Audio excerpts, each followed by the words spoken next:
Welcome to Creepy Vibes.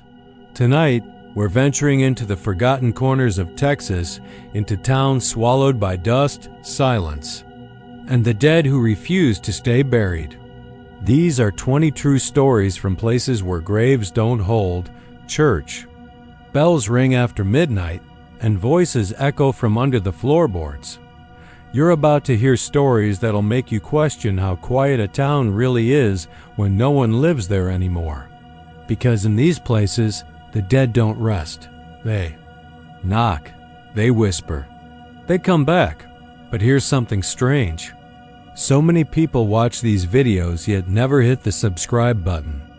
Seriously, does it cost anything to subscribe? Nope, it's completely free. So if you're already here, loving the chills and dreading the silence, click subscribe now and help keep the darkness alive, because this is just the beginning.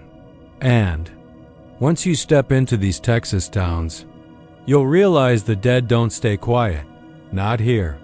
Not ever. Where are you watching from? And what time is it there?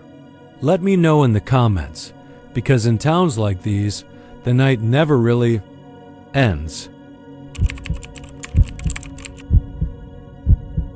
They say Grid Hollow used to be a town with a heartbeat, a small sunburnt speck on the map buried somewhere between Junction and nowhere, held together by rusted fences, faded storefronts, and a whitewashed chapel that hadn't seen a wedding. In 40 years, most maps don't even show it anymore. The post office closed back in '91. The last school shut its doors in 2003. And the only thing left standing proud was that chapel, the one with the peeling paint and the crooked cross. Half buried in dust, nobody rang its bell anymore, not since the pastor died, not since the ground shifted beneath it, like the earth itself had exhaled and given up trying to hold the place together. Lance Duffy remembered it though. Born and raised there, he was one of the last kids to graduate from Grid Hollow High. His mom worked the diner until it closed. His dad was a mechanic who drank more than he fixed. By the time Lance was 16, he'd already decided he was leaving. And he did join the army, saw a few places, forgot how good dust could smell when it was honest. But places like Grid Hollow have a way of calling you back when you've got no one else calling. So when his mom passed from liver cancer and left him the old house by the tracks, he figured he'd spend a few quiet weeks there, fixing it up to sell. Only it didn't stay quiet. The first night, he slept on a cot in the front room. The electricity worked fine. The water came out rusty but warmed up eventually. It was dry, too bone dry, the way Texas gets when the ground splits like cracked lips. The kind of dry that makes you nervous without knowing why. He couldn't sleep. Not fully. Around 3:15 in the morning, just as the moon had dipped behind the line of black trees out back, he heard it. Faint, but real. A bell. 3 long tolls. Lance sat up, heart skipping. He knew that bell. Everyone in town knew it, its deep bronze. Clang had marked every Sunday for decades. Weddings, funerals, tornado warnings. But no one had touched it in years.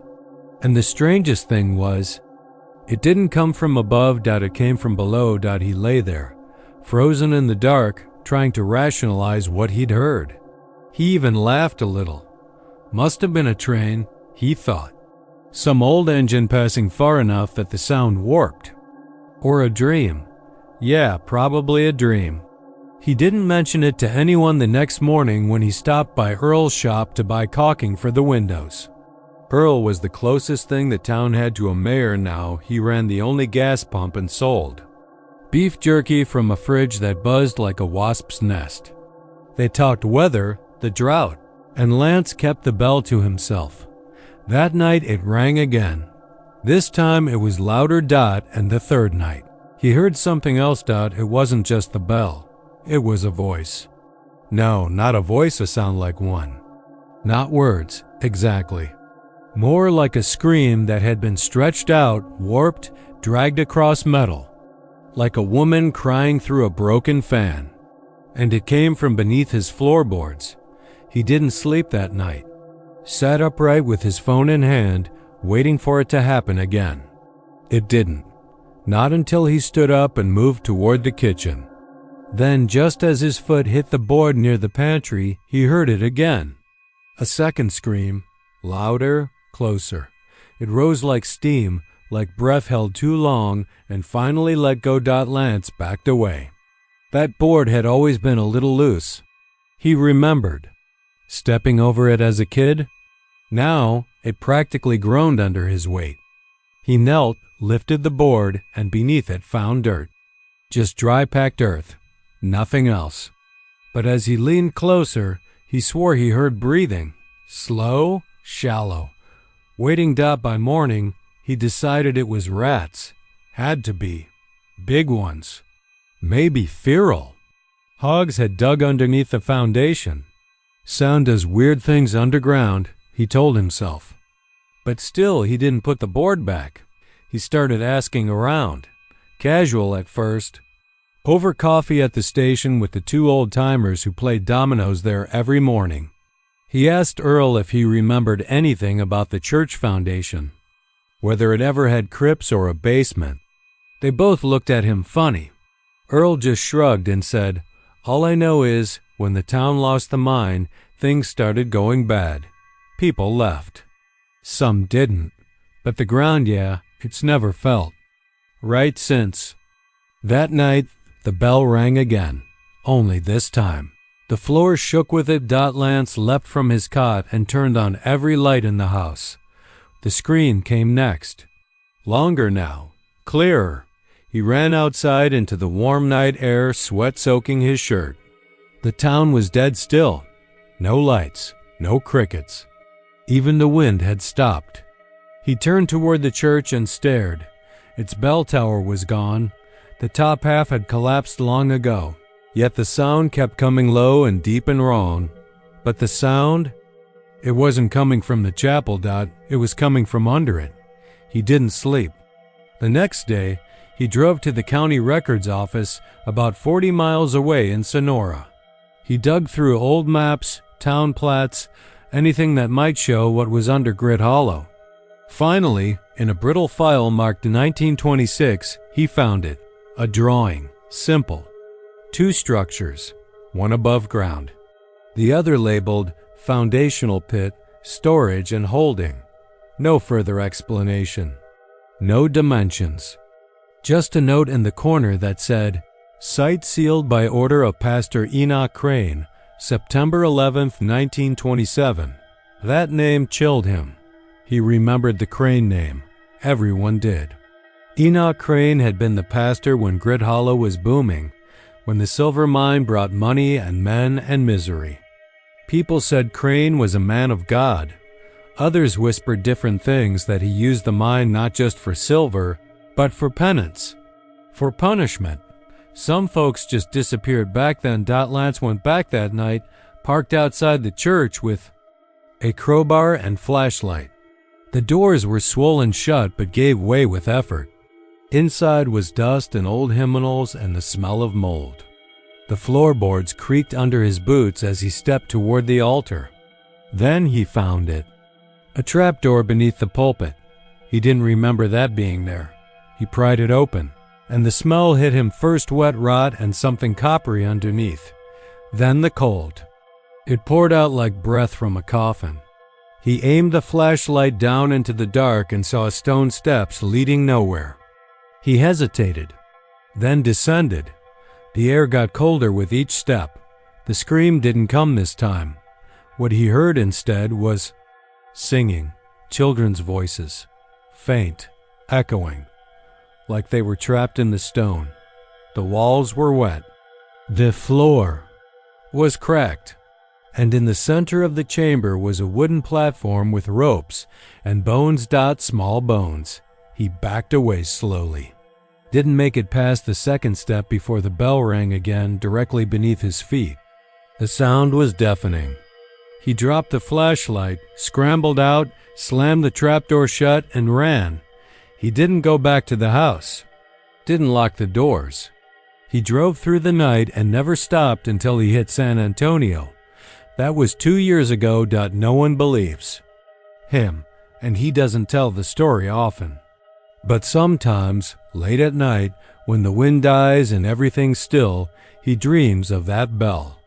And in the silence that follows, he hears the screams rising just beneath the floor.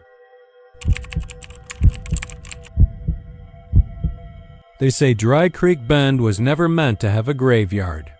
The land's too dry, too stubborn. Soil there doesn't take to the dead. It clings to them like a jealous lover, never letting them pass on, never letting them rot properly either. The town cemetery sits on a patch of dirt just west of the dried-up creek bed, a crooked row of cedar trees shielding it from the two-lane highway. You'd miss it if you weren't looking, and most folks try not to look. I first heard the knocking when I was 13. It was summer, late July, one of those Texas nights when the air sits on your chest like a sleeping dog, heavy and too warm. My older brother Will dared me to sneak into the cemetery with him. He'd just turned 16 and had the kind of recklessness that comes from a mix of hormones and local legends. He wanted to show me something real scary, something he'd heard from the groundskeeper, old Curtis J., who was half-blind and smelled like kerosene and peppermints. Curtis told him the coffins moved. Not every night, not even every week.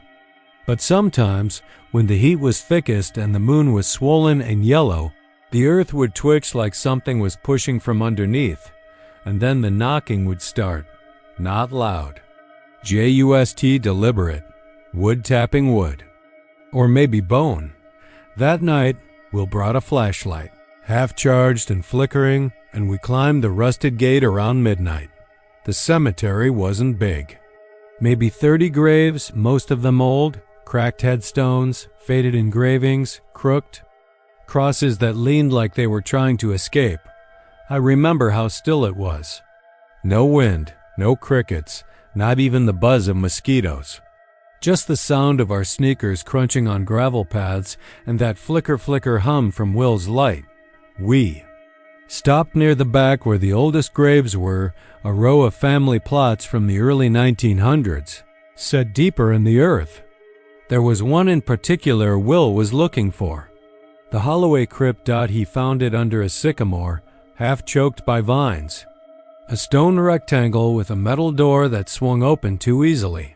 The name Holloway carved in big block letters across the top. I remember Will grinning like an idiot and saying, "Wait for it." We waited. 10 minutes passed. Maybe 15. I was sweating, legs stiff, and about to tell him we should head back when we heard a knock. A single dull thud, like a fist on wet plywood. Then silence.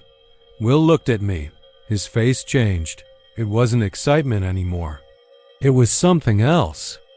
His lips parted just a little, his eyes wide, like he'd expected something spooky, but not this real. Then another knock. Softer this time, but slower, rhythmic, deliberate. We didn't move.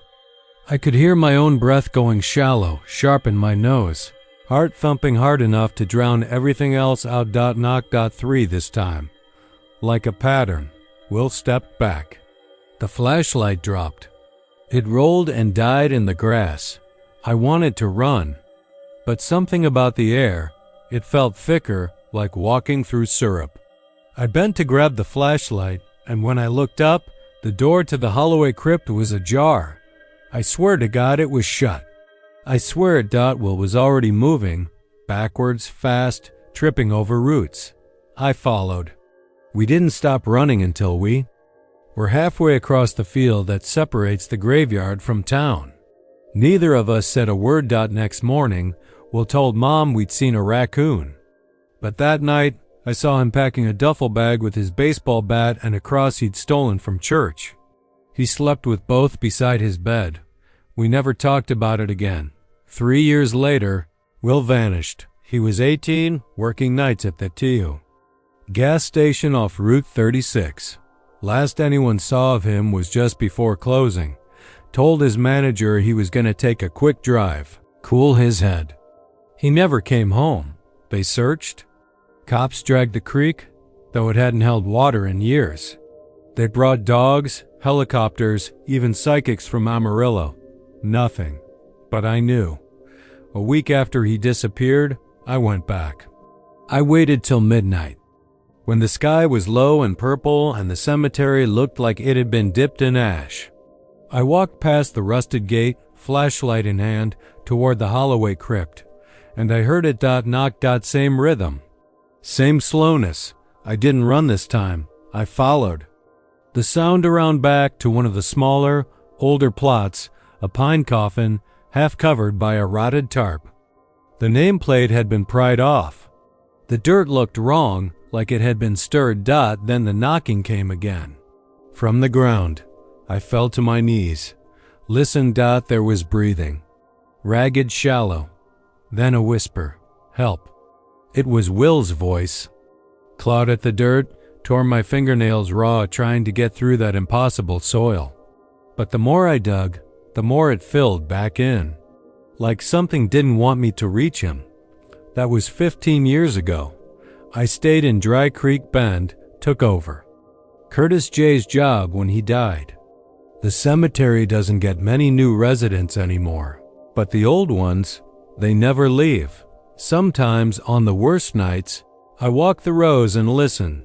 The knocking still comes, from different spots now, not just the Holloways. The Whitfields, the Moores, the Brennans, all of them. Every family buried in that cursed dirt has their turn. Some knock for hours. Some whisper. Some cry. But it's always the same. They're not dead.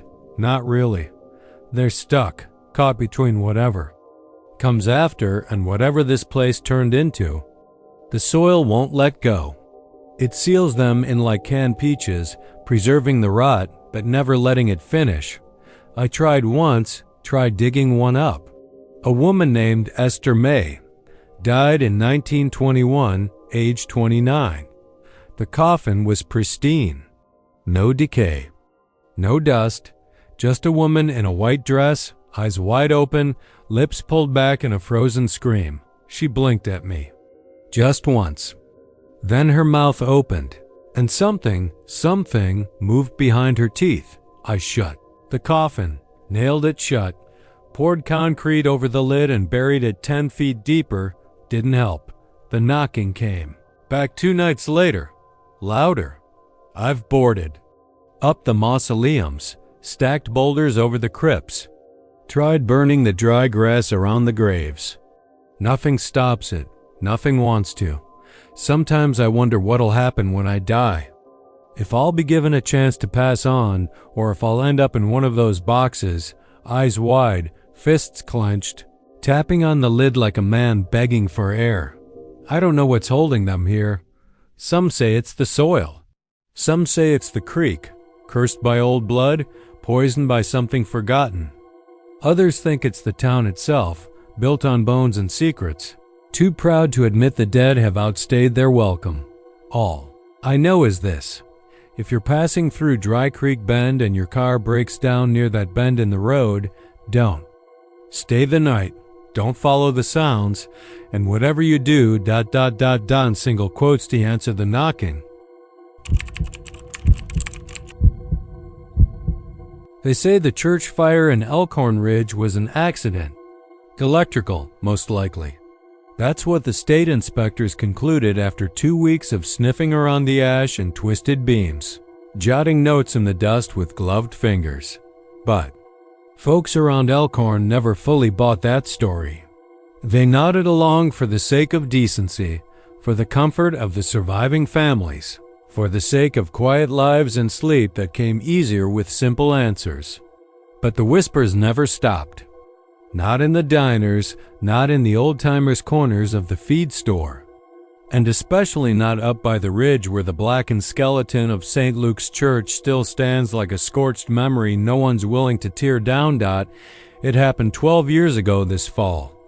October, the kind of dry, unforgiving Texas autumn, where the wind scours the land like sandpaper and everything feels brittle and sun-bleached and near ready to snap.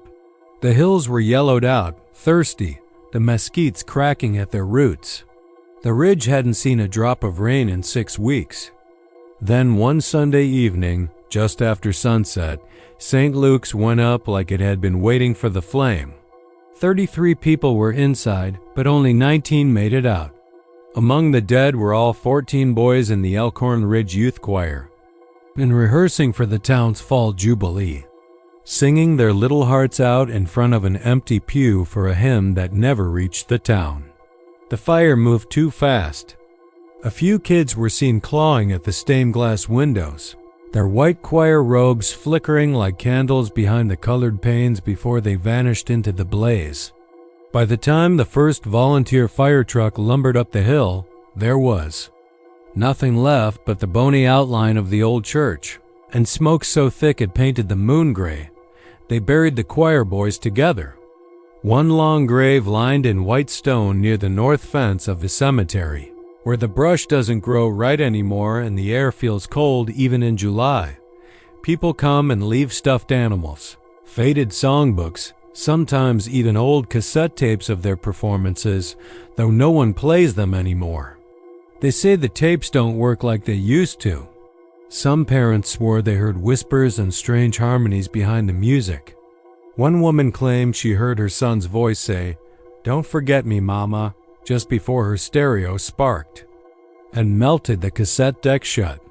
That story didn't make the papers, but it stuck. The first person to hear the singing was a drifter named Wayne Coulter. Stayed in town about a week after the fire, mostly drinking on his haunches outside the gas station, asking for change and stories. Folks avoided him. Not because he was mean, he wasn't, but because he looked like he hadn't slept in years. Said his dreams were full of music, children's voices humming in harmony, only it wasn't sweet. He said it was wrong, like they were out of key with something bigger. "They ain't restin'," he'd mutter into his flask, staring at the ridge like it owed him something. "They're stuck in the song." He left one morning without a word. Sheriff Denton found his bed at the motel untouched, but his boots were muddy and pointed toward the trail that leads up the ridge. They never saw him again. Then came the night shifts. A deputy named Elisa Kearns quit after she took the late patrol 3 nights in a row and heard what she described as a hymn carried by nothing. Said it floated across the ridge and down through the mesquite groves like it had weight. She even caught it on her dash cam. You can find the footage if you dig around online, though it's been taken down from most official sites. The audio picks up faintly, then grows into this strange harmony. No lyrics, just vowels stretched into shapes. But you can hear the layers, voices weaving in and out like threads in a loom, and it does something to your stomach. People who've listened say it sounds beautiful at first, then deeply wrong. Like you're hearing something you're not supposed to understand. Something for the dead. It's always the same time. 2:13 a.m. every night. The exact minute the steeple collapsed. Some years back, a group of paranormal investigators came through, trying to capture EVPs, temperature shifts, the whole bag of tricks. They camped out by the remains of the church with infrared gear and recorders. Only one of the 5 stayed the whole night. The others left just after midnight, pale and tight-lipped. The one who stayed, Kevin something, he never released the PV footage. Said it wasn't safe. Said they'd captured something real, something with eyes. Said the boys weren't alone. That got around town, and no one's been brave enough to build on the ridge since. A few tried. A property flipper from Austin bought the land 3 years ago, had plans to build a hilltop cafe with a haunted theme. He lasted 4 nights in his trailer before driving off without his gear, muttering about voices in the ductwork. The crew he hired refused to go back up, claimed their tools disappeared. One guy went blind in his left eye overnight. The doctors called it stress-induced. He called it a punishment. Locals stay away now. Even the teenagers who used to dare each other to sneak up there on Halloween don't bother. Something changed a couple of years back, something colder. More people began to report hearing the music in town, not just near the church. In the early hours, from porches and cracked windows, people swear they hear a choir rising from the earth. That same haunting harmony, and sometimes it sounds closer than it should. One man claimed he woke up with black soot in his ears. Another found his late son's choir robe folded neatly at the foot of his bed. Even though it had been buried with him, I've heard it too. Just once. About 6 months ago. I'd been drinking. Walking home from the bar down off County Road 12. Took the wrong turn. Ended up by the old fire trail that runs along the edge of the ridge. Wind was dead still. The moon hung low and orange. And then I heard it soft and slow, rising like breath from the trees. 14 boys, their voices intertwining in a melody too perfect, too practiced. And underneath it, a low hum, like someone older, deeper, keeping time. I didn't stop walking. Didn't look back.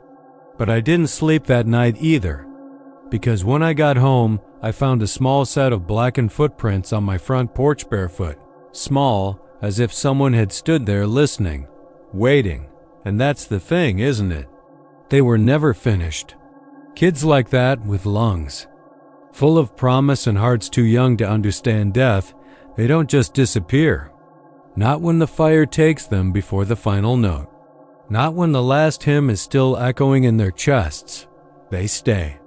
They sing, and they wait for someone to listen. If you go up there now, you won't see much. Just charred beams and weeds, clawing through the stone.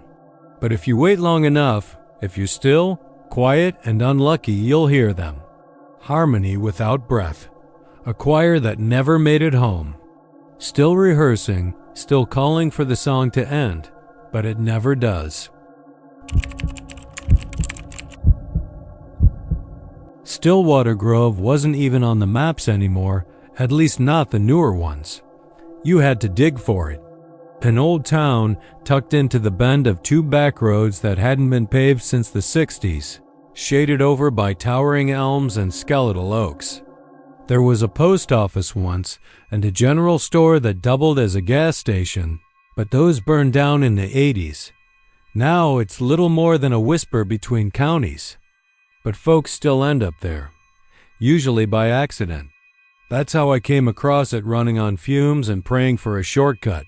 Was headed to meet a seller in Longview for a rare piece of Civil War memorabilia, one of those last-minute road deals collectors like me live for. But I made the mistake of listening to the GPS instead of the highway signs.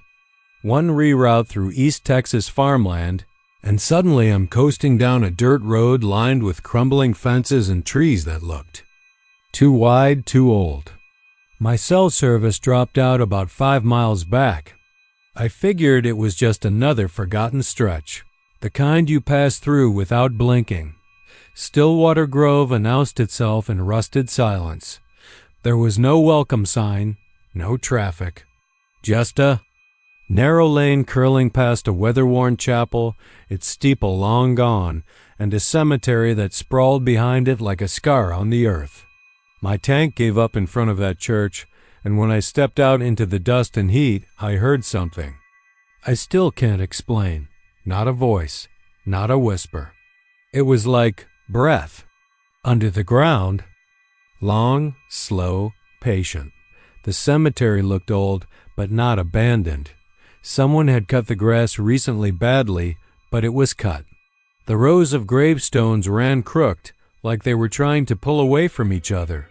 Some stood tall and proud, others leaned like they'd been nudged by restless hands. A few lay flat, broken in half, or chipped so badly the names were unreadable. But here's the thing. Every one of them looked like it had been cracked by force and not by time. Sharp breaks, fresh edges. As if something inside had pushed. I walked among them, telling myself it was curiosity. Some had those old ornate carvings, angels with solemn eyes, hands raised in stone benediction. But the names... I bent down to read one, and all that was left was an indentation. No letters, no dates. Just a blank smoothness where memory should be. I tried another. Same thing, Dot, and then, maybe 10 or 12 rows in, I found one with a name. Margaret Hollis, 1898 to 1916. It was shallowly carved as if someone had etched it yesterday. The edges were still clean. And beside it, an identical marker, same dates, same name. But that one had been cracked down the center, clean through, split like an egg. No rubble around it, just split and left. That's when I saw it wasn't the only one. There were repeats, some of the same name 2 or 3 times, lined up as if someone kept trying to put it right. The wind picked up, and with it came a faint, earthy smell, like turned soil and something more bitter underneath. I looked up and saw the woods had pressed in closer than I remembered. The trees weren't as far back as they were when I first pulled in, and they didn't move with the wind. They just stood there. I headed back to the car. Tried the ignition. Nothing. The dashboard was dead. Not even the radio light came on. I popped the hood, looked around as if I knew what the hell I was doing. And that's when I saw the footprints, not mine, bare feet. Deep impressions in the dirt, leading from the side of the car back toward the church. They hadn't been there before. I would have seen them. I told myself maybe it was just some vagrant. Maybe someone still lived nearby off-grid, but those prints, they weren't right. The shape was human, but wrong-sized. The toes were too long, almost finger-like. I didn't follow them. I'm not that stupid. I locked the car and climbed up onto the front steps of the church. The doors were nailed shut with planks I didn't want to touch, blackened at the edges as if scorched. But the wood wasn't charred, it was weeping. Resin, or something like it, dripping down like sap. And it stank. I sat there for a while, unsure what to do. The sun was still high, but the shadows had gotten long. There was no sound, no birds, not even bugs. Just the wind hissing through the leaves and that distant pressure in the dirt beneath me. Like the whole cemetery was breathing slow and shallow. Thought about walking back to the last turn I took, maybe 5 or 6 miles, but something kept me there. Not fear. Not yet. More like an unfinished sentence. I needed to know what had happened to the names. I needed to see one whole stone. Just one that had lasted. So I went back. I moved deeper into the graveyard, past rows where the markers were little more than stone stumps, and that's when I found the hole. A fresh one. Dug clean, no coffin, no name. Just an open grave, maybe 5 feet deep, with loose soil beside it. And beside the hole, a flat stone with my name on it. Full name, first, middle, and last. No dates, just my name. And it wasn't carved, it looked burned in. Branded. I stood there for a long time, maybe 20 minutes, maybe more. I didn't move, didn't breathe right. I just stared, trying to make sense of it. That's when I heard the knocking. Soft, muffled. From underground. Then another, closer, from one of the broken stones to my left.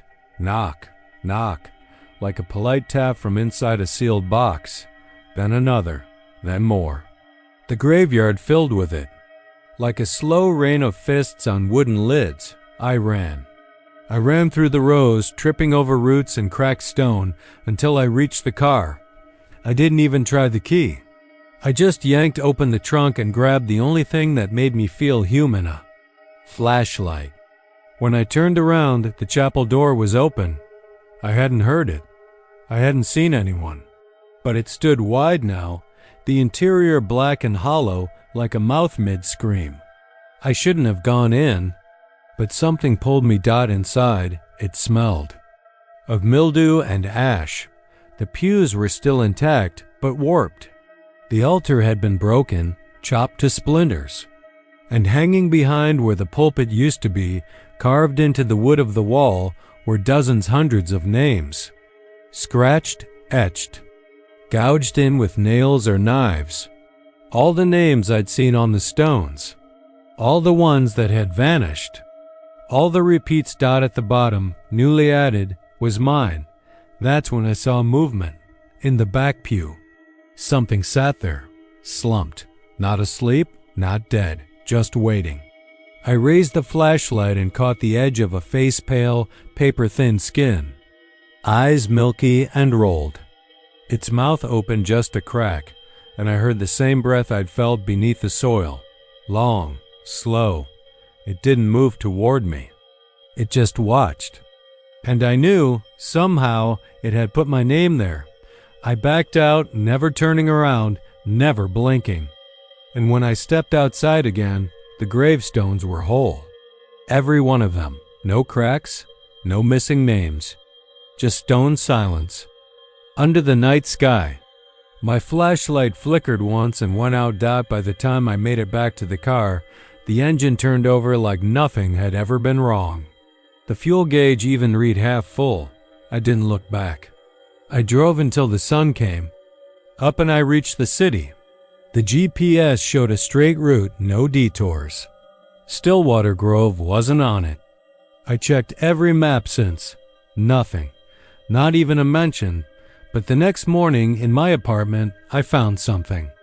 A small chip of granite on my kitchen counter, smooth as glass. And on it, barely visible, was the faint outline of my name, already.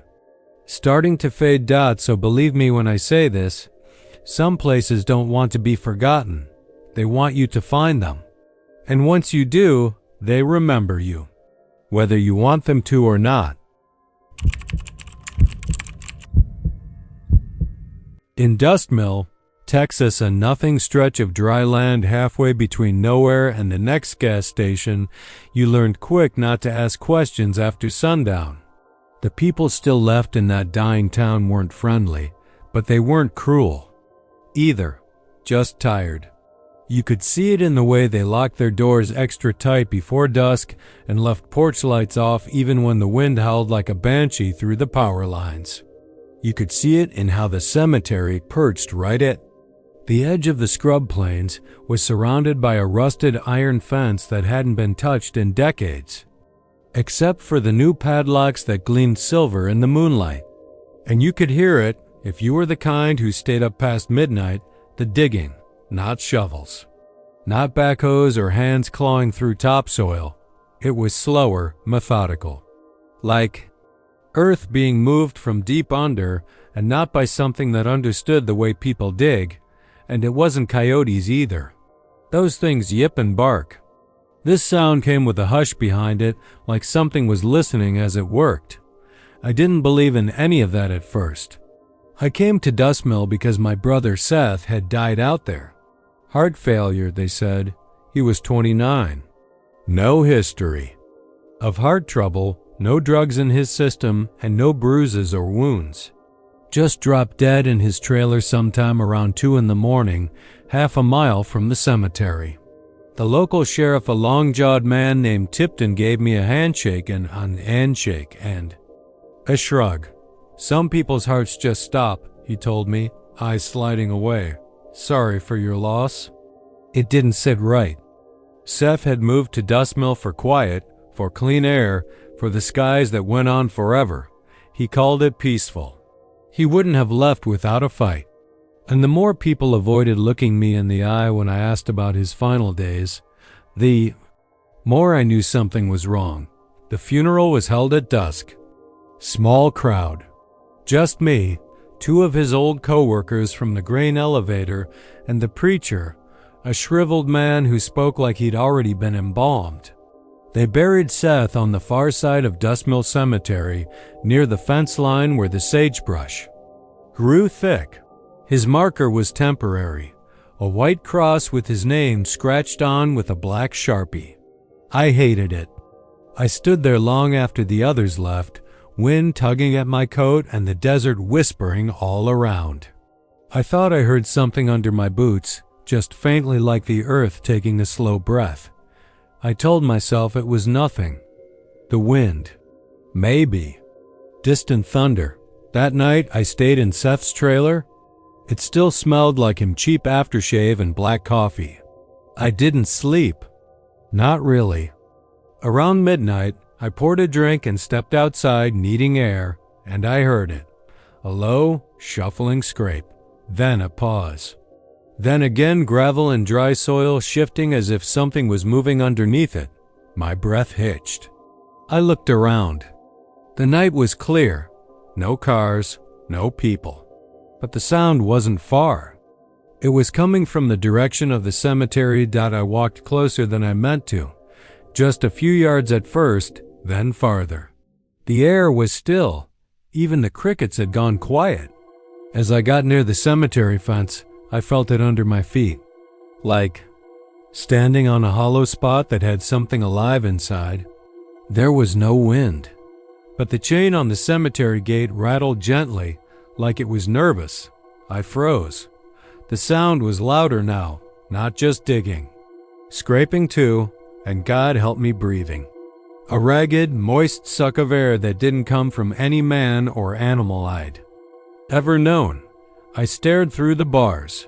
The graves were still, but the dirt near Seth's marker looked wrong, slightly mounded and twitching. I turned and walked back, slow at first, then fast. I didn't run. I wouldn't give it that. But I didn't sleep the rest of the night, and when the sun finally rose, I drove into town and found the one person who might have known what was going on, Judy Creighton. She was Seth's landlord, ran the Dust Mill General Store, and had the kind of blunt mouth old Texans use when they know nobody listens anyway. She looked at me, tight-lipped, when I told her what I'd heard.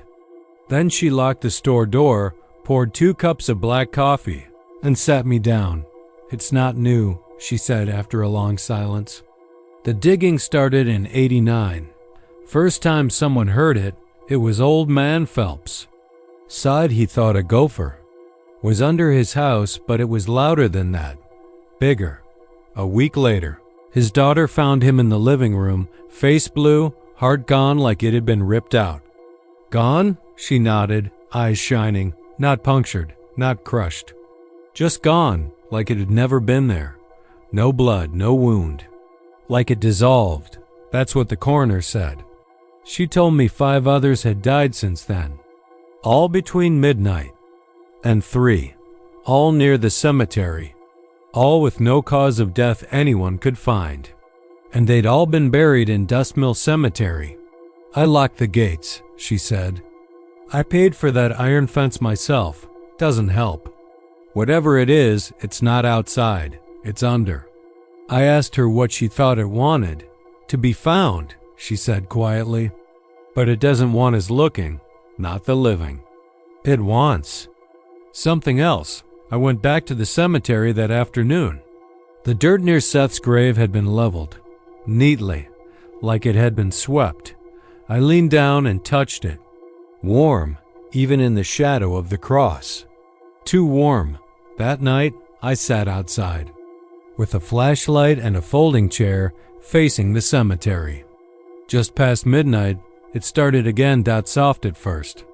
The kind of noise your brain tries to dismiss, then louder. A drag, a pull, then the unmistakable scrape of nails or claws against wood. I stood up and trained the flashlight on the fence. Ground by Seth's grave bulged. The dirt rose in a smooth, slow hump and then fell, rose again. Then a faint bump, like something tapping from underneath. Once, twice, and then it stopped. I didn't breathe. I didn't blink. I just waited. Then, the ground split. Not like it exploded, more like something under the earth opened its hand. A thin line of dirt cracked open, and something reached out. Not a hand, not human. It was long, grayish, glistening slightly in the moonlight. It moved wrong, like it didn't belong in this world. And it groped blindly across the grave, touching the cross, then the marker, then the air. I ran. I don't know what I was thinking. I don't know how long I was gone.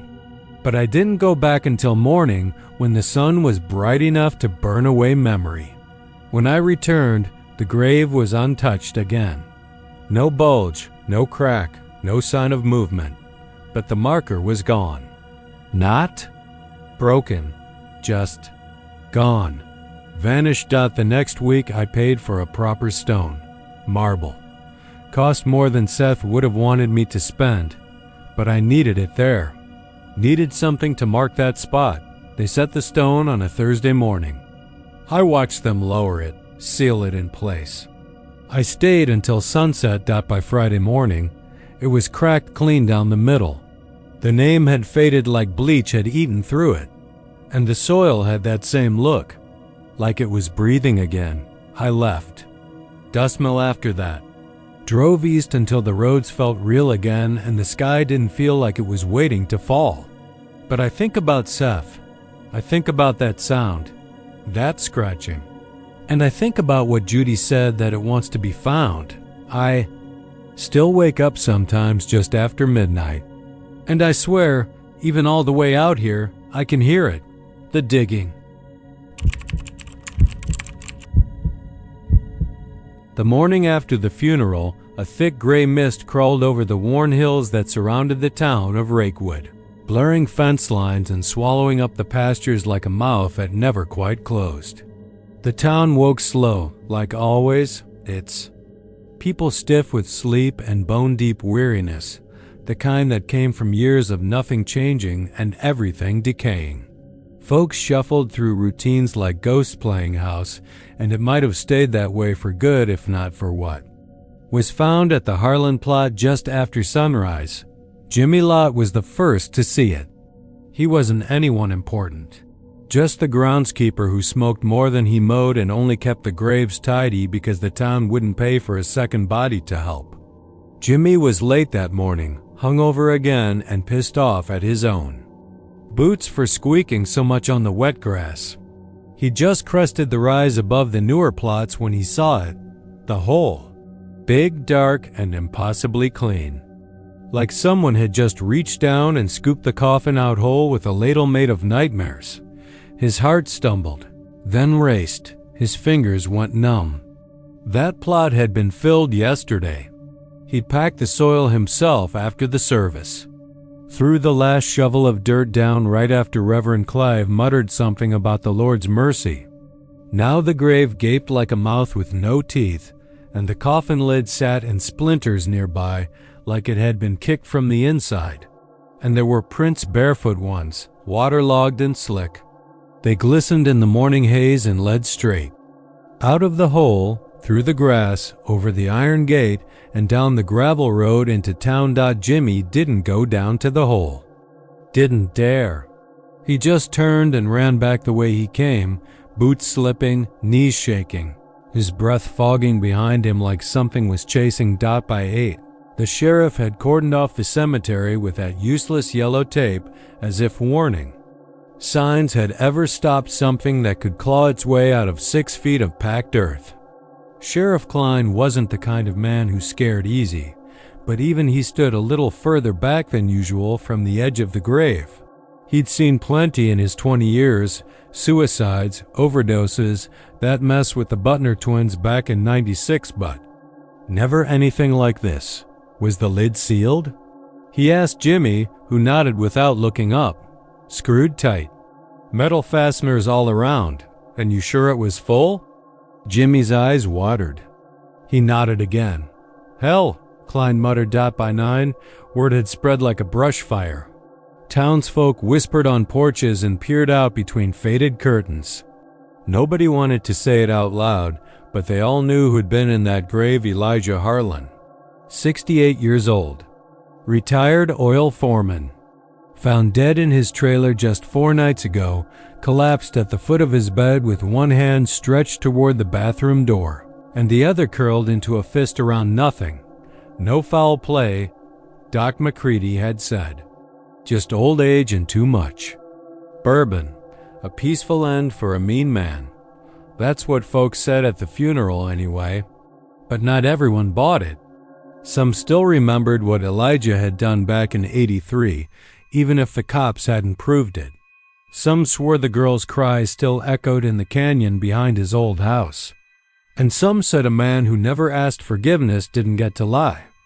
Easy. By noon, the whole town buzzed like a hornet's nest.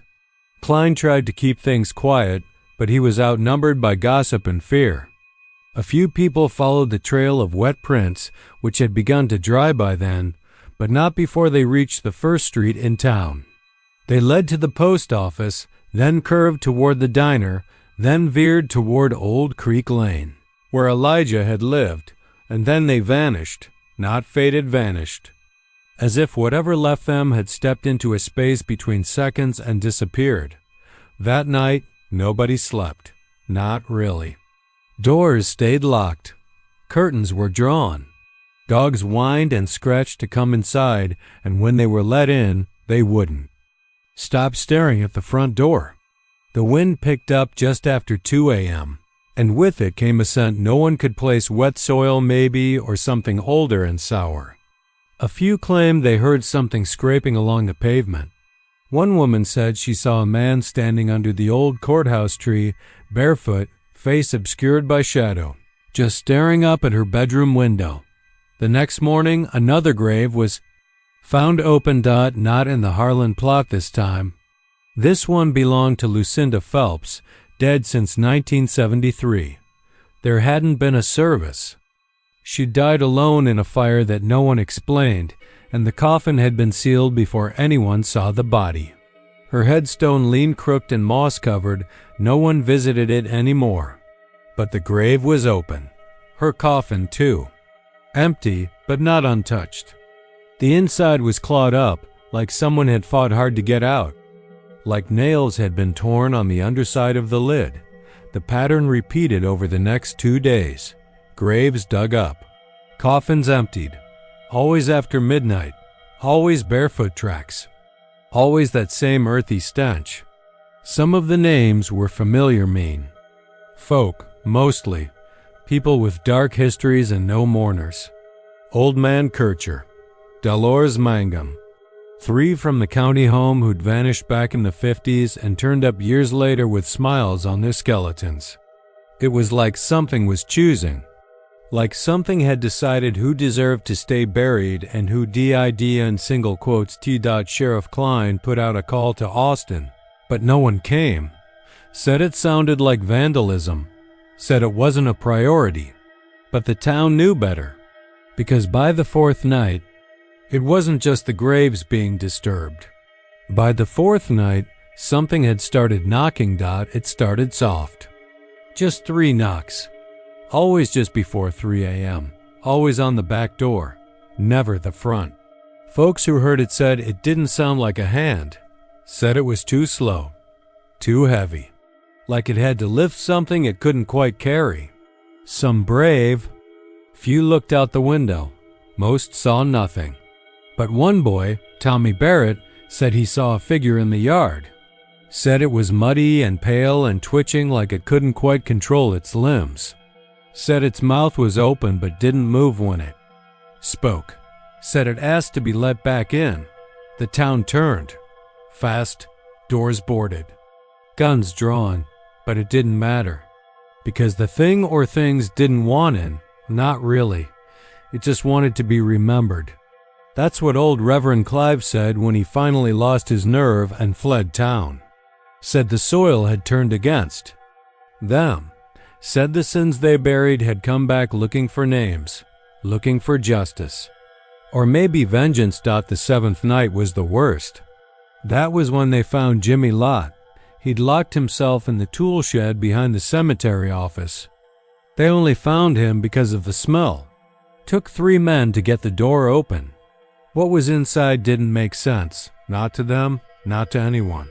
He hadn't been torn or stabbed. But his mouth was wide open and his eyes were missing. Gone. Just 2 empty holes. Like something had reached in and pulled the seeing out of him. And on the wall, carved into the wood in frantic lines, were 5 words. He never stayed down there. That was the last straw. The town emptied fast after that. Within a week, Rakewood was a shell. Stores boarded. Lights off. The church bells silent. And the grave of Elijah Harlan? Still open, still waiting. Some say if you walk by it after midnight, you'll hear breathing. Slow and damp, like lungs full of wet earth. Some say you'll see footprints appear one at a time, heading toward town, but most don't go that way anymore, because what's buried in Rakewood doesn't stay buried. Not if it wants to come home. Not if it remembers who put it down there in the first place, and especially not if it knows. You watched, you knew, and you said nothing. They said Wren's Hollow was the kind of town you drove through without remembering. Dusty, quiet, too many buildings boarded up, too few lights on at night. But if you asked anyone who'd grown up there, they'd talk about one house and one window. A 2-story wood frame place leaning like it was tired of standing, with green flaking paint and a gabled second floor. The window faced Main Street directly. Every kid, old-timer, and out-of-towner passing through swore they saw the same thing behind that glass, something pale. Something still. A girl, maybe. Just standing there, her eyes black and too wide for her head, hair stuck to her face like wet paper. They say if you looked too long, she'd blink. Some swore she'd even lift a hand. Her name was Collie Davenport, and I knew her once. That's the part one can't forget. She wasn't always the thing in the window. She was just Collie, soft-spoken, too gentle for her own good. She was the only daughter of Reverend Tom Davenport, a hard man who kept a Bible in one hand and a switch in the other. You could hear him yelling at her clear down the street, shouting verses like threats. That house was never warm, even in the heat of summer. I lived next door from the time I was 6 to the time I was 15, and in all that time I never saw her smile for more than a second. Collie never played with the other kids, not because she was weird, but because she wasn't allowed. She'd sit by that very window with her hands in her lap and just watch. Not reading, not drawing, just watching. I used to wave at her from my porch. Sometimes she'd raise her hand a little, slow and shaky, like she wasn't sure if she was allowed. It happened in August, I think. Hot enough to melt the glue on your wallpaper. Her father said she went missing during the night. No sign of a break-in, no signs of struggle. He told the sheriff she ran away, left a note and everything, though no one ever saw that note. The whole town helped look me, my dad, the Thompsons, even old Marvin who could barely walk. We looked through the woods, the creek, the church basement, nothing. She was gone for 3 days. Then they found her in the crawl space beneath the house. That's what the paper said, at least. Sheriff Goodman said it looked like she'd crawled in there herself. She was curled up, bones bent the wrong way, fingernails bloody from clawing. The dirt, her skin was like candle wax. Her mouth was open like she'd died screaming. They buried her that same week. Small funeral, closed casket. Her father gave the eulogy and didn't cry once. Said God had called her home. People tried to forget. They painted over her room, put up curtains. But no matter what they did, everyone who passed by said they saw her. Even when the window was nailed shut, even when they moved a dresser in front of it, she was still there. Watching, that would have been creepy enough. But then the window started breaking. It had cracked clean through the middle, always overnight. No signs of vandalism, no rocks, no weather damage. Just a long jagged crack from corner to corner. They replaced the glass 3 times. The last time, Reverend Davenport nailed plywood over it from the inside. The next morning, the plywood was split in half like it had been punched out from within, and she was there again. Her face got wrong over time. I remember the first time I noticed. I was walking home from school with my younger sister. She stopped in front of the house and stared up, mouth hanging open. I told her not to look. But I looked too. Her eyes were still there, still dark. But they weren't eyes anymore. Just holes. Gaping and too deep, like tunnels in the face. Her mouth was drawn down, almost like it had melted, and her jaw didn't quite sit right. Her head tilted just a little, like she was listening. That's when people started talking. It was Marvin who said she wasn't buried right. That something about the funeral wasn't holy. That maybe her father hadn't just found her. Maybe he'd put her there. Folks whispered about exorcisms and witches, but nobody did anything. It's easier not to act when the dead stay in their corners. But she did, and single quotes kids started waking up with bloody fingernails and dirt under their beds. One girl, Samantha Cole, woke up screaming that someone had whispered her name from the wall.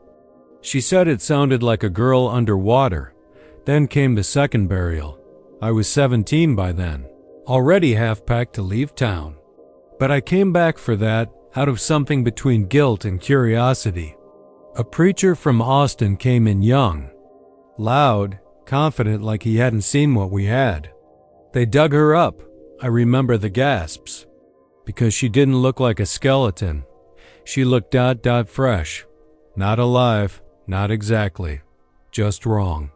Her skin had turned gray-blue, her nails were black, and her mouth was open wider than it should have been. Like something had been trying to crawl out of her through her own teeth. The preacher blessed the casket, poured something strong smelling over it, and they buried her deeper. 16 feet, they said. Cement lining. Steel bolts. It didn't matter. That night, her window cracked again. I saw her the next morning. She looked at me, and I don't mean in that vague, shadowy way people claim. I mean she looked at me. I stopped walking, turned toward the house, and I saw her head tilt a little more. Her lips parted. And then she raised one hand, slow, creaking. Deliberate. She pointed at me. I moved to Houston the next week. But leaving doesn't help. Every time I dream, I see her. The window. The flaking paint. The way her breath fogs the glass even though she has no lungs. I hear her voice now sometimes, in the humming of air vents or when I let the faucet drip too long. She's saying something. I think it's my name. People still live in Wren's Hollow. Fewer now. But the house still stands. You can look it up. If you want, Google it. Main Street, Wren's Hollow, Texas. Zoom in. You'll see the second-story window. If you look long enough, I promise you blink. The town of Red Silt sits quiet most of the year. One of those places you pass through without even knowing you passed through it. A 2-lane road splits it in half. The paint on the lines faded to near nothing, and the signs bent sideways from storms no one remembers. The houses lean more than they stand, their wooden walls soft and bowing, as if the earth underneath them is tired of trying to hold them up. Some say the place is sinking. Others say it's just trying to forget. Most of the townsfolk are old. Those who aren't old look it.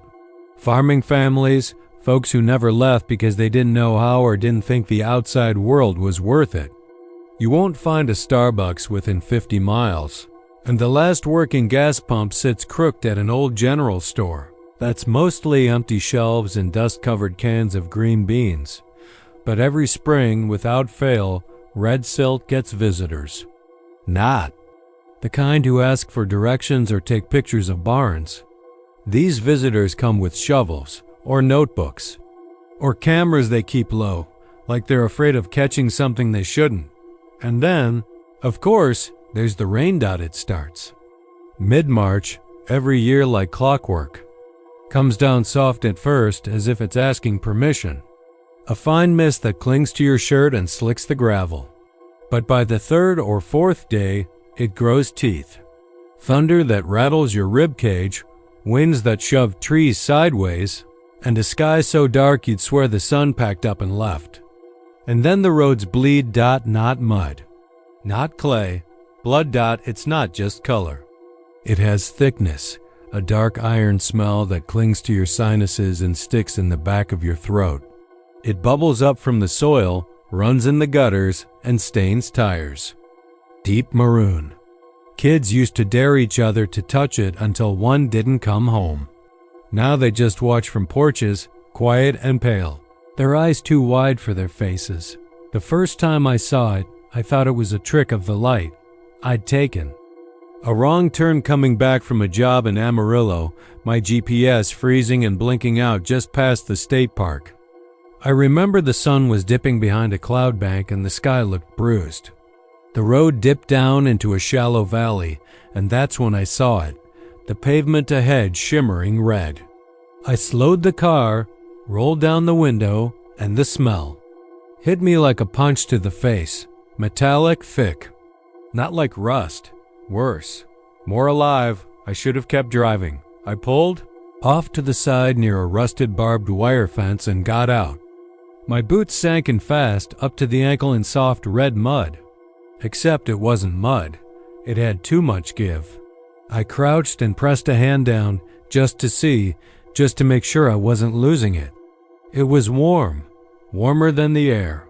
That's when I noticed the bones dot small ones at first. Ribs, fingers. Maybe from a coyote, I told myself. Maybe a deer. But then I saw the jaw, a human jaw, teeth still set in, yellowed and cracked.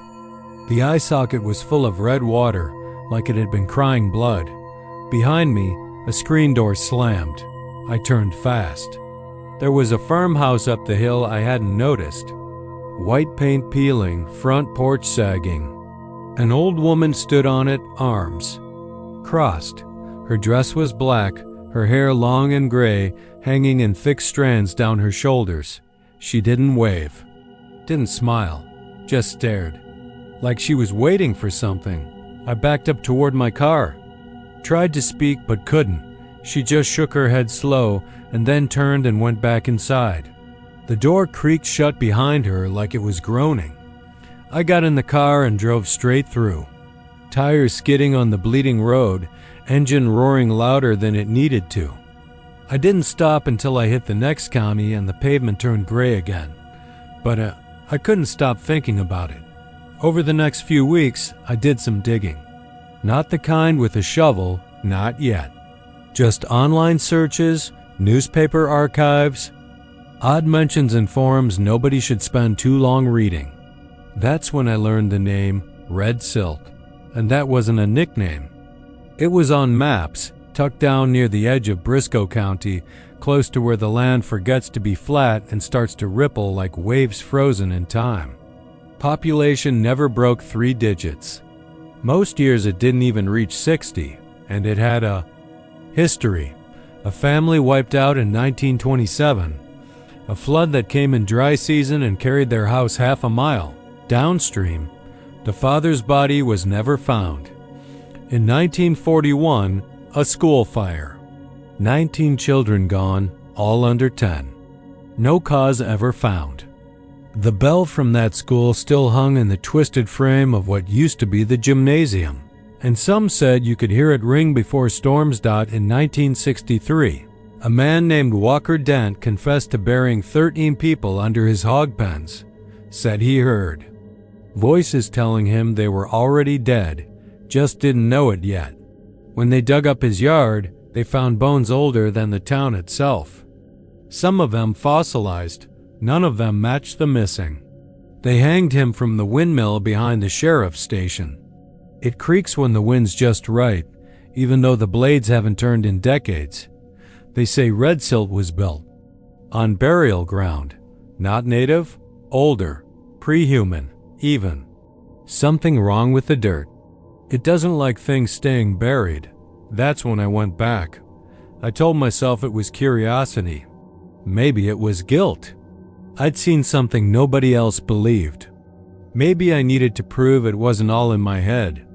I packed a bag, brought a camera, a little voice recorder like the ghost hunters use. I told no one where I was going. I got there just before the rain. The town looked worse in daylight. The buildings sagged deeper into the ground, as if every board and nail was just tired of holding on. There were people, but they didn't speak. They moved slow, dragging their feet through the dirt, eyes down. Some watched from windows, faces pale and still as dolls. I walked past the church and heard something humming inside, not music. just a low, vibrating sound like teeth grinding. I set up near the edge of town, close to a dried-out creek bed that looked more like a scar. I waited. That night, the rain came. It hit hard and fast.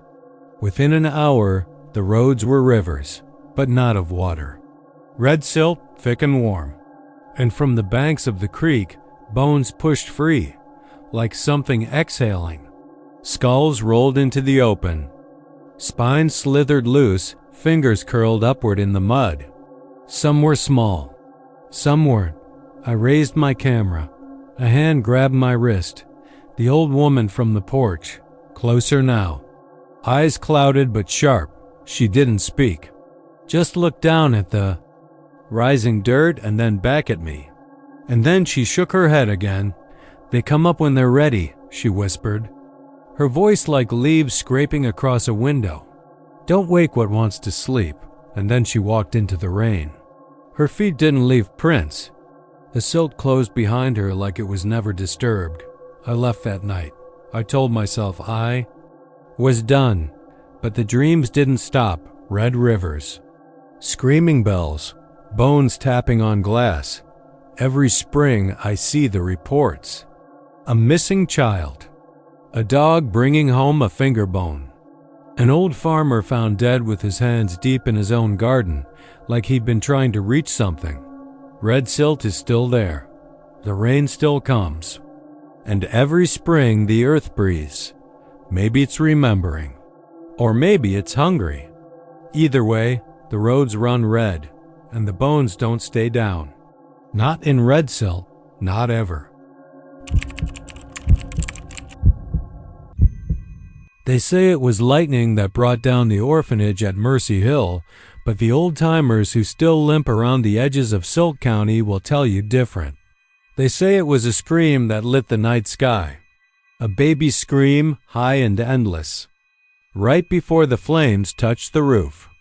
No one ever proved arson, but no one really tried either. The town wanted the place gone. Some say it was cursed from the start, built wrong, filled with too much grief and not enough warmth.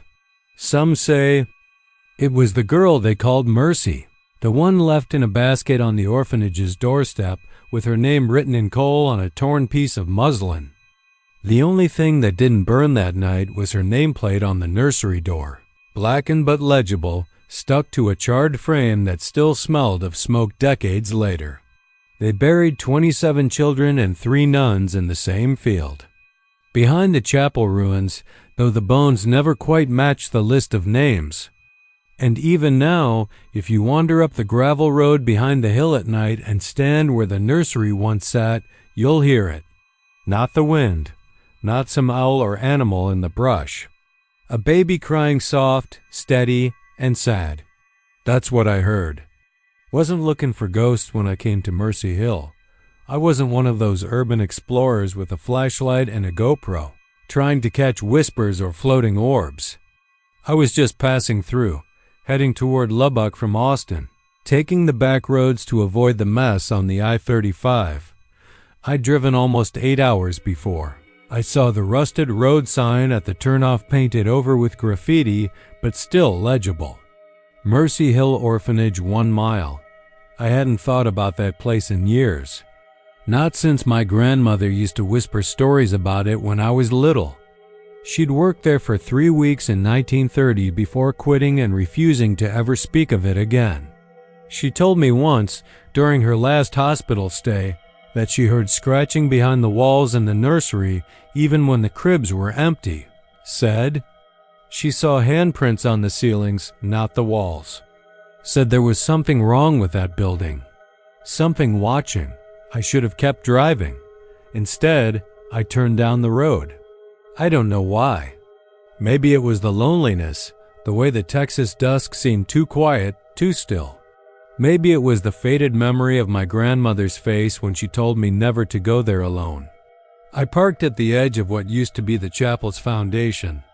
The bricks melted and fused like wax. The iron bell curled in on itself, split down the middle like it had been cleaved by a giant hand. Weeds and wildflowers had overtaken most of the ruins, and mosquitoes buzzed in clouds around my head. The sun was just tipping behind the trees when I stepped onto the scorched earth. I expected it to feel cold, but it didn't. It felt warm, like the fire had never quite left. I walked where the nursery used to be. You could tell by the layout an old map of the grounds was nailed to a bullet-riddled board nearby, its ink faded but readable. I stood where her crib would have been.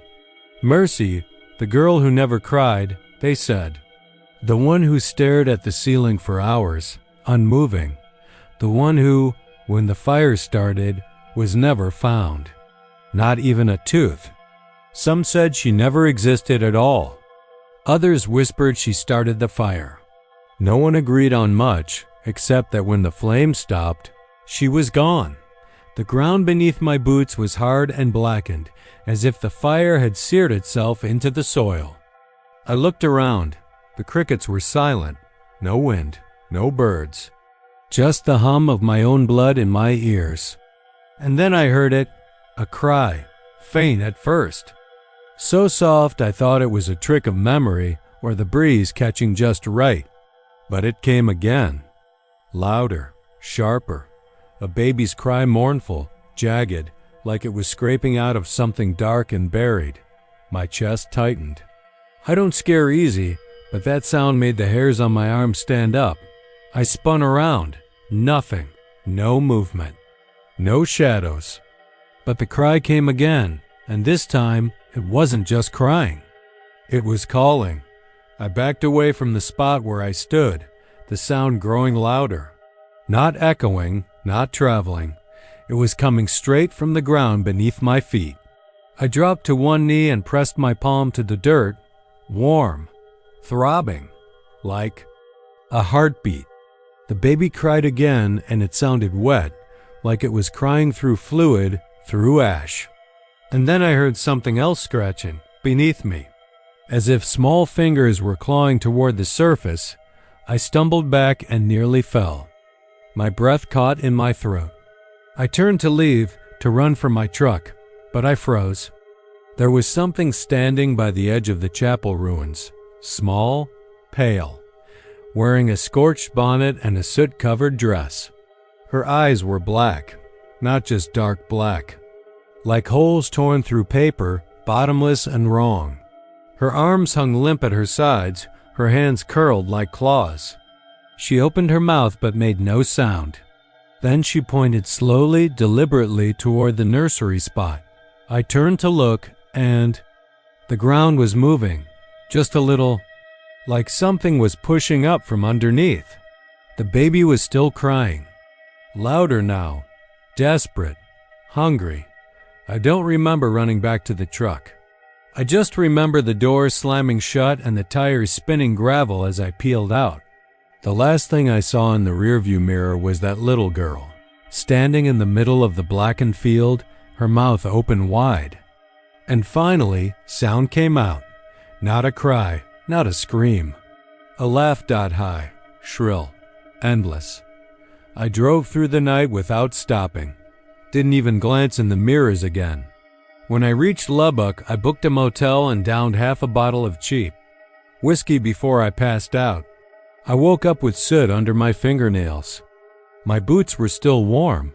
I tried to convince myself it was a hallucination, that I was tired, that I imagined it. But then I found something tucked into the passenger seat, a burnt piece of muslin cloth. On it, in faded coal, one word was written. Mercy died. It's been 4 months. I haven't gone back. But I still hear her sometimes. When the night's quiet. When the wind dies and the world goes still. A baby crying. Always faint. Always steady. Coming from nowhere. Coming from beneath. The rope creaked under the weight of Samuel Vintner's body as it swayed in the rising heat of a summer dawn in Buckthorn, Texas. There were 36 of us in the town square that morning, not counting the children peeking out from behind. Skirts and pant legs. Every man in Buckthorn wore a look that said the same thing: justice. Long overdue, brutal, but necessary. No one said his name again after the hanging. No one wanted to. Not after what he did to the Dobbins twins and the land surveyor from Denton, and that poor woman from Lubbock they found stitched into the side of a windmill just east of Dead Mar Creek. Samuel was the kind of evil that left its stink on everything. They hung him, cut him down, and planted him behind the old buckthorn tree where the ground stayed soft from rot and runoff. 6 feet down wasn't possible there, not with the bedrock. So they dug as deep as they could, maybe 3-4 feet, and packed the dirt down with their boots. One of the men, old Herschel Cotter, spat on the shallow grave and muttered that it wasn't worth wasting more than that. Let the worms work harder, he'd said, but even then, I thought I saw a tremble in his jaw. The problem started 2 nights later. Buckthorn didn't have a constable. Not officially, but everyone called me Sheriff Charlie, even though all I really did was keep drunks out of the bar past midnight and make sure the church doors were locked when they needed to be. So when Edna from the bakery came hammering on my door just before 2 a.m., I figured it was a coyote or some kid lighting off fireworks. She was pale, sweaty, barefoot, her hands shaking like they were full of bees. He's not in the ground, she whispered, and her eyes darted like they were chasing flies only she could see. I didn't understand what she meant until we got to the buckthorn tree. I brought a lantern, though the moon was enough. The grave was open. Not dug up, just opened. Like something had pressed upward and split the dirt from beneath, and the soil had sloughed off to either side like a ruptured boil. The coffin, a pine box with rusted nails and a warped lid, was half out of the earth, crooked. One end still buried, the other clawed open. There were drag marks in the dirt, long, deep ones. Not like a shovel, not like a dog, like fingers. I didn't say anything.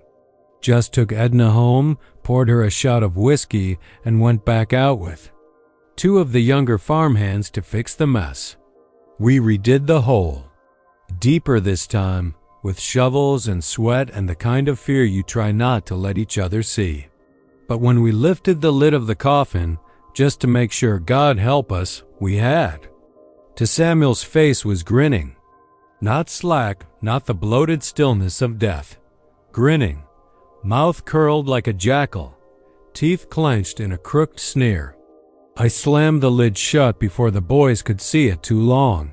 Told them it was just the swelling, just gas or some post-mortem twitch. I knew better. We packed the grave tight. Put a sheet of rusted tin roof down over the casket, then more dirt, then a pile of bricks. Herschel brought out his granddad's mule gun and sat there all night in a lawn chair, pointing it at the grave like a sentry in some damn ghost war. Nothing happened that night, but the next morning the bricks were gone. The tin was torn, not moved, torn, like someone had peeled it back with bare hands. And deeper in the dirt, there were tracks. Wet tracks. Bare feet. I started locking my doors after that.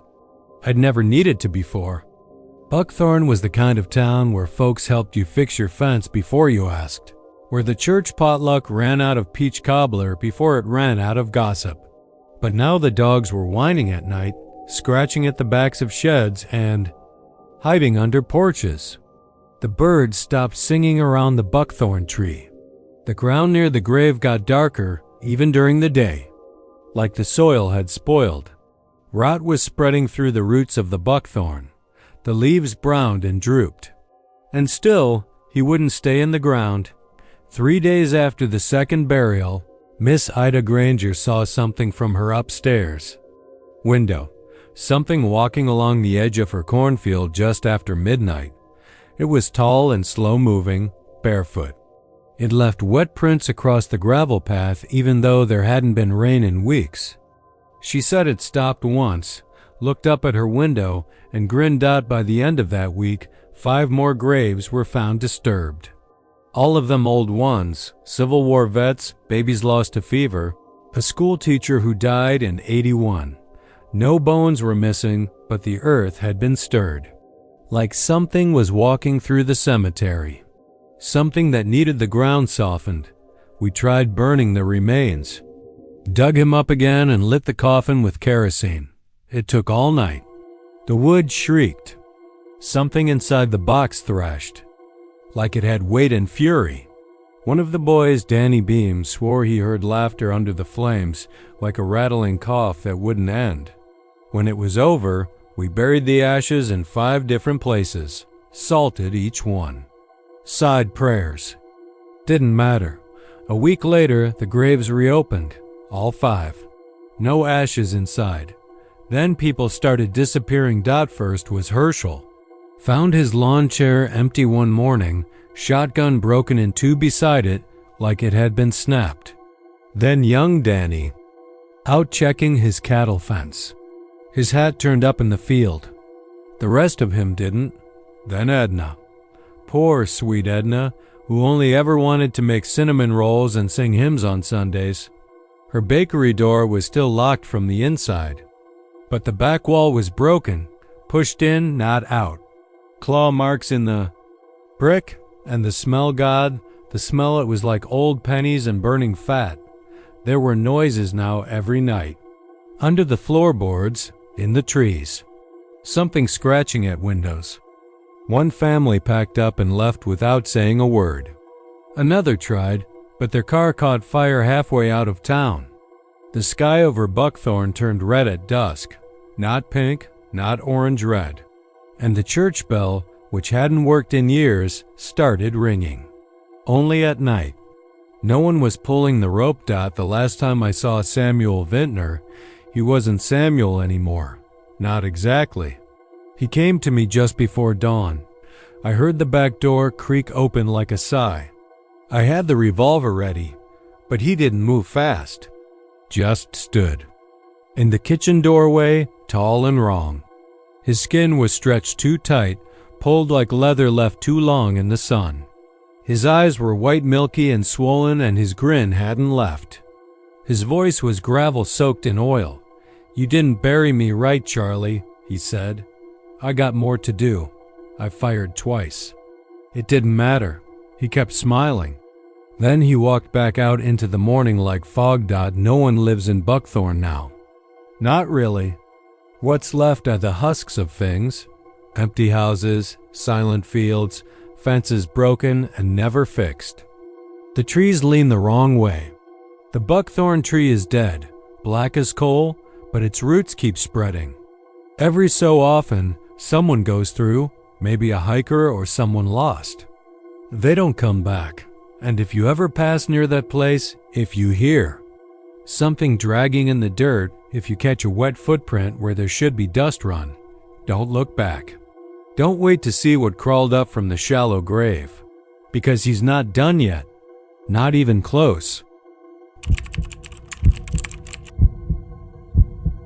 There's a place not far from the worn-out stretch of FM 1918, past the dry gulch and the rusted oil pump that groans once every hour like it's remembering pain, where the trees twist in on themselves and the brush grows thick and mean.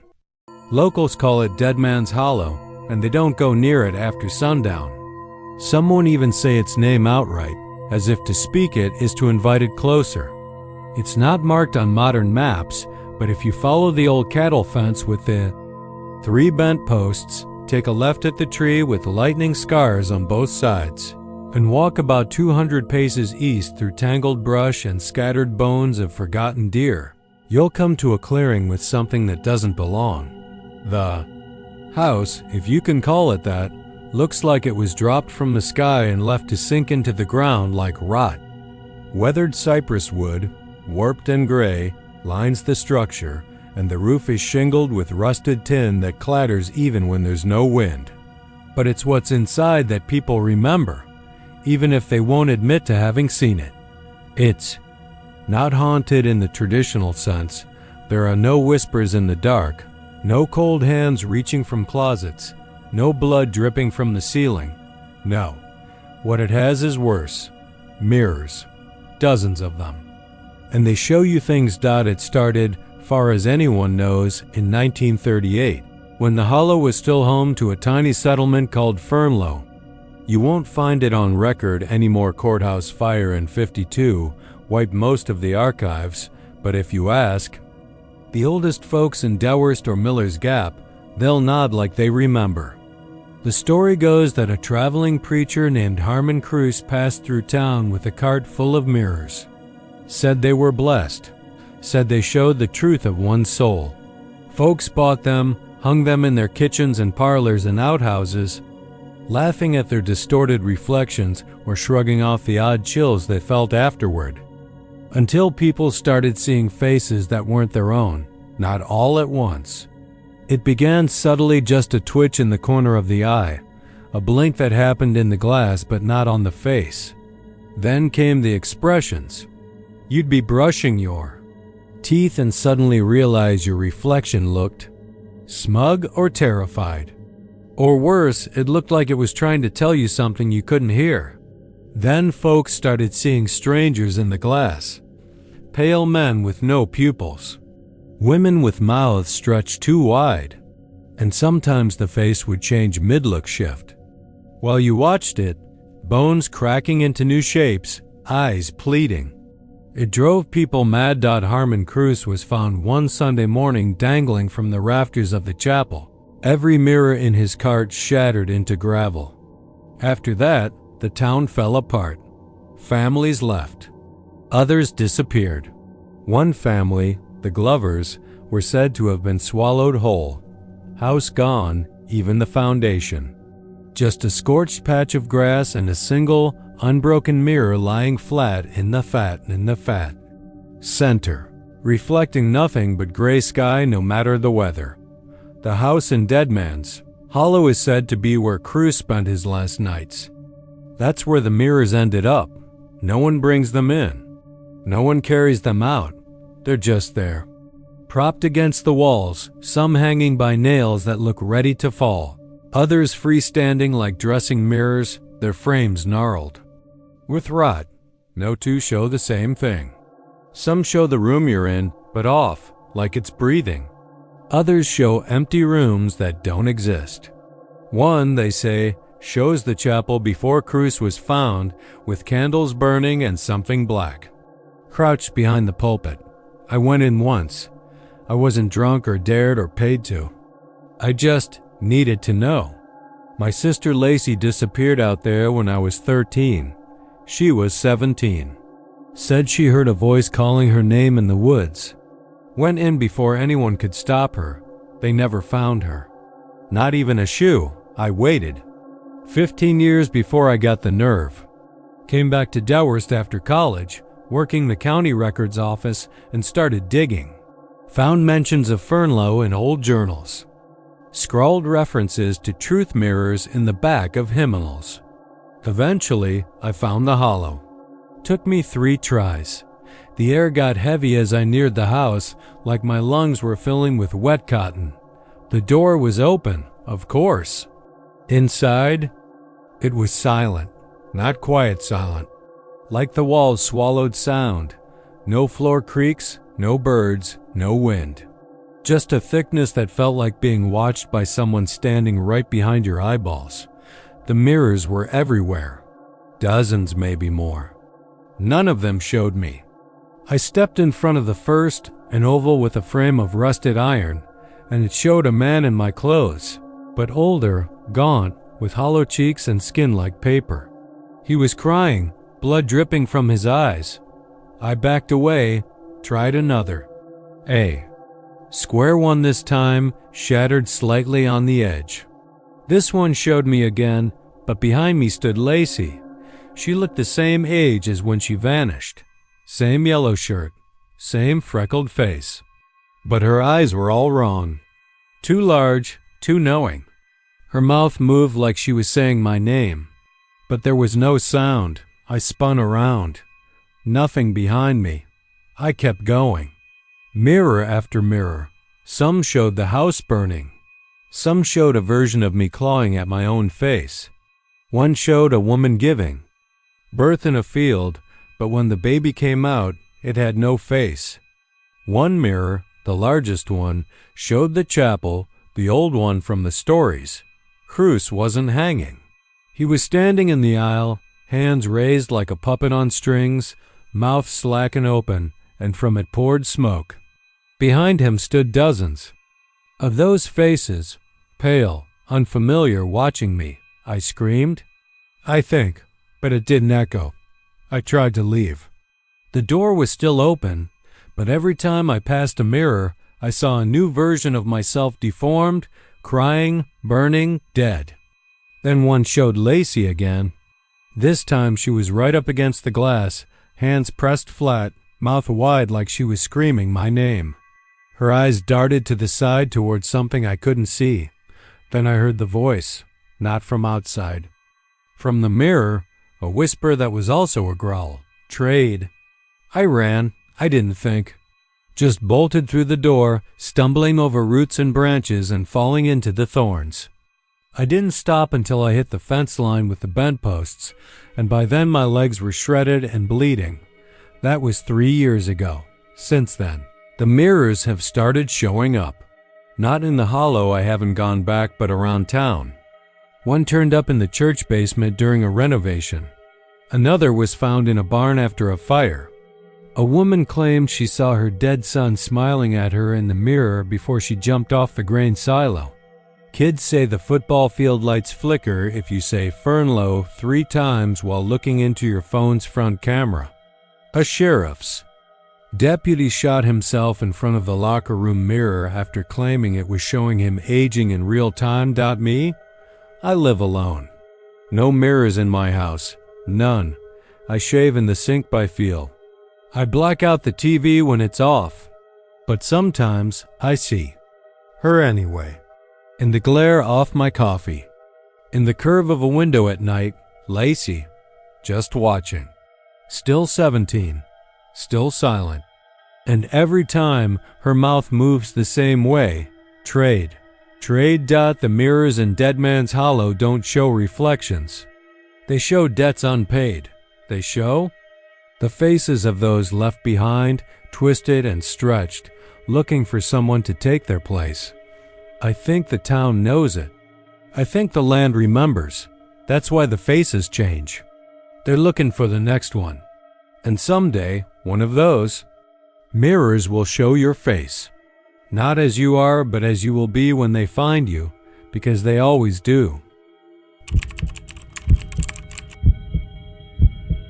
There's a stretch of land between the forks of the Brazos River where the map says Dead Elm still stands, though most folks driving through wouldn't notice anything strange if they didn't stop. The houses look clean enough from the road. The fences don't sag much, and the gas station's still open, though it only pumps regular and closes up before dark. There's a diner, 2 open 6 to 6, and a few scattered businesses that try their best to look like they belong to a living place.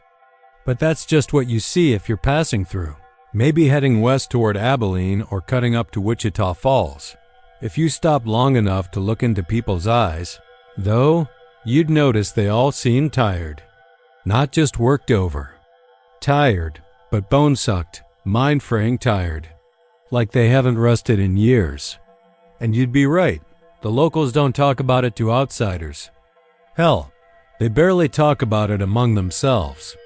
It's not like they can stop it by naming it. And that's the thing, no one really knows what it is. Only that it comes every night. At 2:42 a.m. without fail. That's when you'll hear the knock. One knock. Just one. Always on the front door. Always on every house. Never more than once.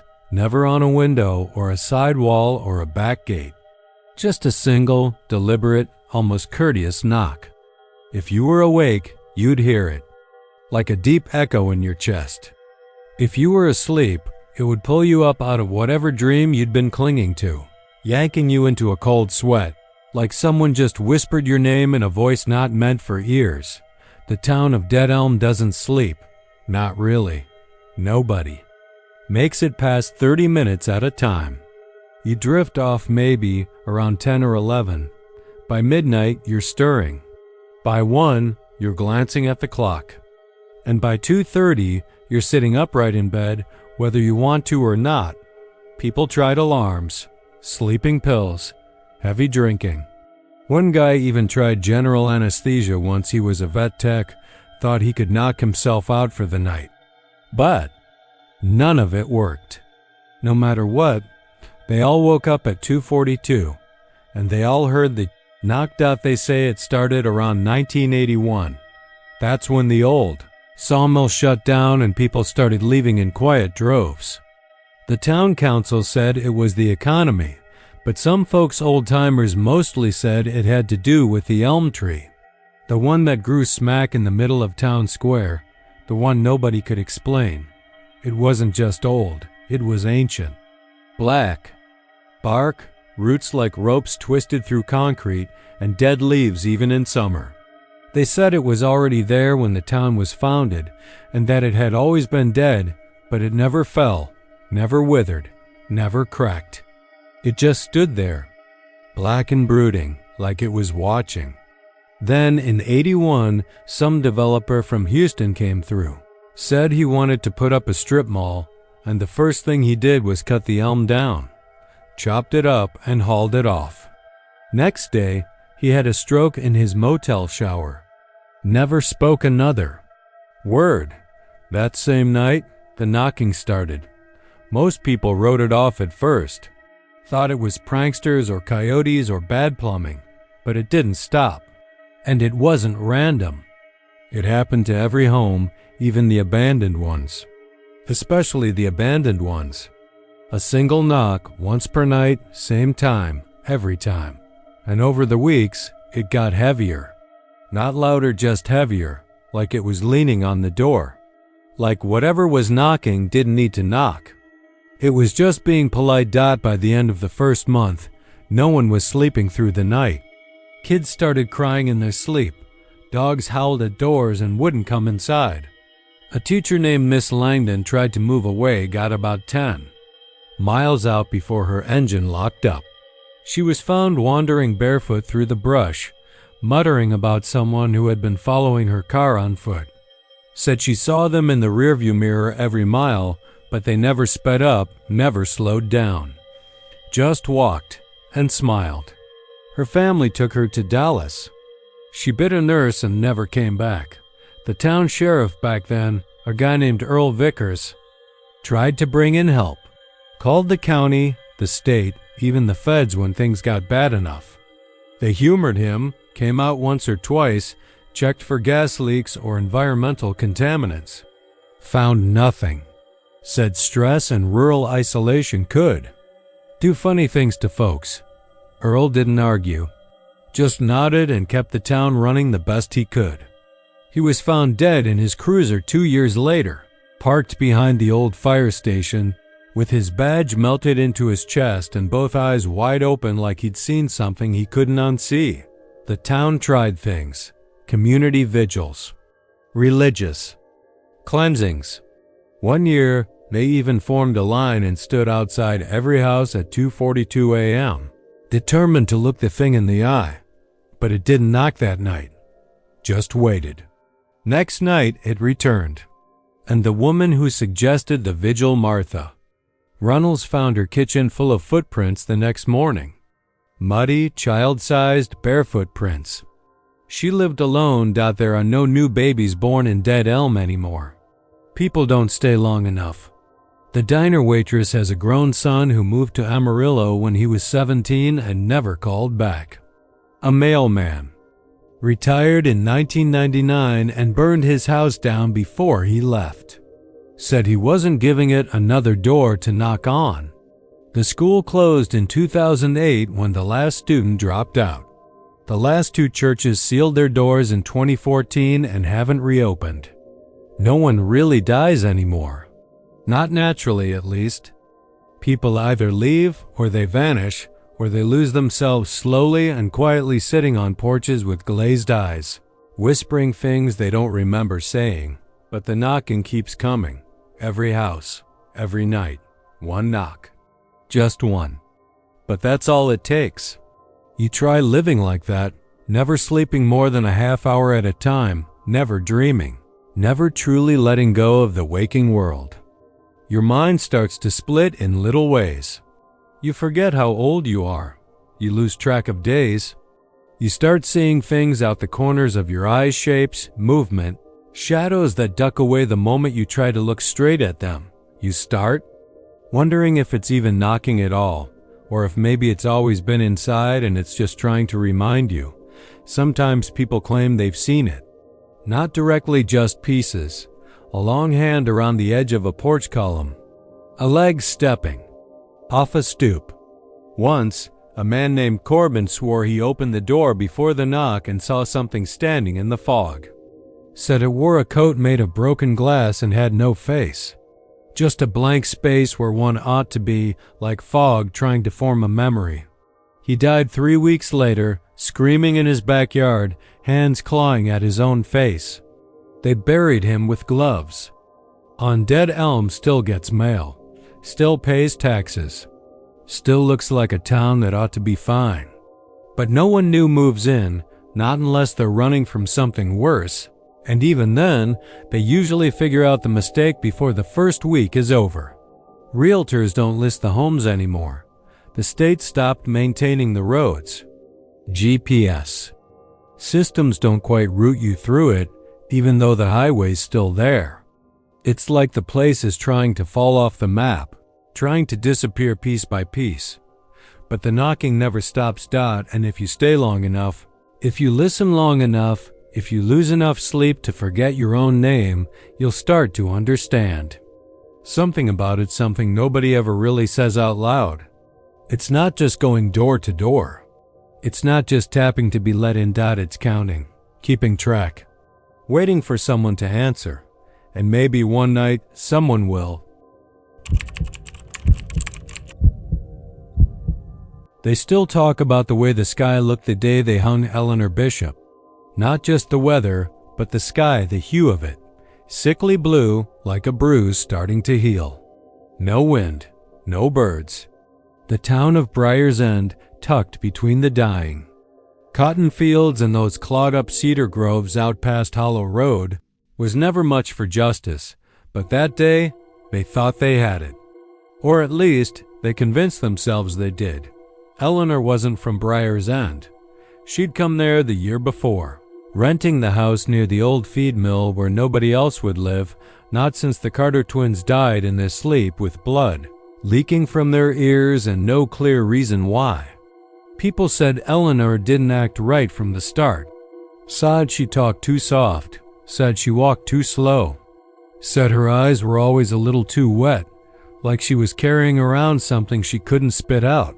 But the real problem started after the baptisms. One by one, folks started choking. Not on food, not on water, just choking. Like their own tongues were trying to kill them. It started with Billy Harrow's boy, then Mrs. Lemley at the diner, then the preacher mid-sermon. Mouths locked open, like something inside them had twisted the jaw clean backward and said, "You ain't closing that again." No one could. Figure it out. No fever, no infection. Just silence, gaping mouths, and terror behind the eyes. And right about that time, someone remembered something they'd heard Eleanor say to a crying baby on her porch. A lullaby, old, eerie, in a language no one quite knew. And at the end of it, she whispered a name, her own. Whispers turned into accusations, accusations into rope. They dragged her from her home the next morning, still in her nightgown, barefoot, hair loose and tangled. She didn't scream, didn't plead. Just stared at them like she was already somewhere else. They strung her up on the iron oak that grows out of the side of Briar Hill. Her last words, "Don't speak my name unless you want to taste silence forever." And they laughed. And then they kicked the stool out. Nobody's laughing anymore. The death stopped for a while after that. People relaxed, moved on, rebuilt, a little. But the fear never really left. It just turned into something else. Superstition, warning signs. School teachers stopped taking field trips near the hill. Teenagers dared each other to go sit under. The hanging tree at midnight, but they never dared say her name, not even the first name. Not even a whisper of it. But kids grow up, new families come in. New people think they know better. That's how it always starts. Tommy Griggs was 17, played tight end for the Briar's End Badgers, and thought he was invincible. Loud, arrogant, bored of small-town stories. Halloween night, him and a few others, Kelsey Monroe, twins, from Jasper Hill, and Danny Marks went up to the Iron Oak with a bottle of bourbon and one too many dares. The air was thick with the smell of cedar and the rotting leaf mush that soaked the ground out there every fall. They lit a fire, passed the bottle, and when Kelsey told the story half laughing, half-drunk Tommy leaned back against the twisted roots and said her name. Clear and loud and full of cocky grin, the laughter stopped. Just like that. No echo, no cricket chirp, not even the wind rustling through the oak's bare branches. Just the sound of Tommy's teeth clicking, once, twice, then nothing. He stood up real slow, touched his mouth, tried to talk, but nothing came. His jaw hung open like it had disconnected itself from the rest of him. The others said he tried to scream, but it only came out like a broken air conditioner low, wheezing, constant. And then he ran. They say he hit the tree line so hard he left blood on the bark. He was never found, only his tongue, and that was just the start. People who said the name, even by accident, started waking up with locked jaws, cracked teeth, and black welts crawling down their throats like bruises that spelled something. No doctors could explain it. No dentists could fix it. Even muttering it in sleep seemed to be enough. Some folks started sleeping with their mouths sewn shut, just in case. Others left town, fast. The ones who stayed learned to speak carefully. Real carefully. No one knows exactly what she was. Some said witch. Others said something older. A wronged soul given power by the land itself, by the history soaked into the dirt around Briar's End. Some say the tree where they hung her had roots deeper than hell and branches that never rotted, because someone fed it from beneath. Lydia Barnes, the town librarian, started collecting the names of the afflicted. She kept a journal in her attic, each entry dated and handwritten, with a red string looping around each name like a snare. I saw it once. She showed me after too many bourbons and a long night filled with thunder that didn't break.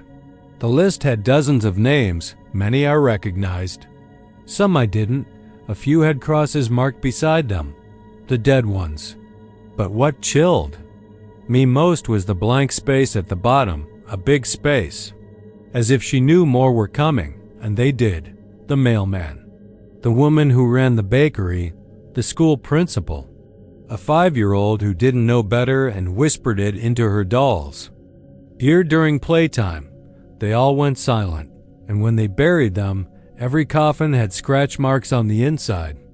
Deep ones, like they'd been awake the whole time, trying to scream, trying to beg. But mouths that wouldn't close couldn't form words. Some nights, if the wind is just wrong enough and you're standing near Briar Hill, you can hear them. The ones who said her name, the ones who didn't believe. Breathing, just barely, like wind through cracked teeth. A hush-hush whisper of suffering. A warning no one's listening to anymore. I left Briar's End last winter. Couldn't stay. Not after Lydia vanished. Not after I found her journal on my porch, pages ripped out and blood on the binding. But I kept the last one she wrote. Not sure why. Maybe because it wasn't written in her hand. It just had my name. And underneath it, written in dried brown ink, don't say her name, not even in thought. She hears that 2 dots, so I don't. I haven't. I won't. But if you're reading this and your mouth just started feeling stiff, if your jaw aches and you can't quite swallow, you might have already said it. There's a pine grove outside the town of Barrett Hollow. just past the rail tracks that split off from County 9, where the trees grow so close you can't walk through them without your coat catching on bark.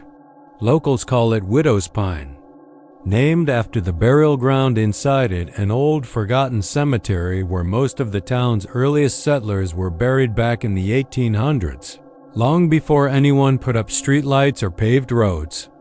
People say the land was cursed before the first coffin even touched the soil, that the pines were always too quiet, that the air never moved there, even when storms pushed through with torn branches and howling wind.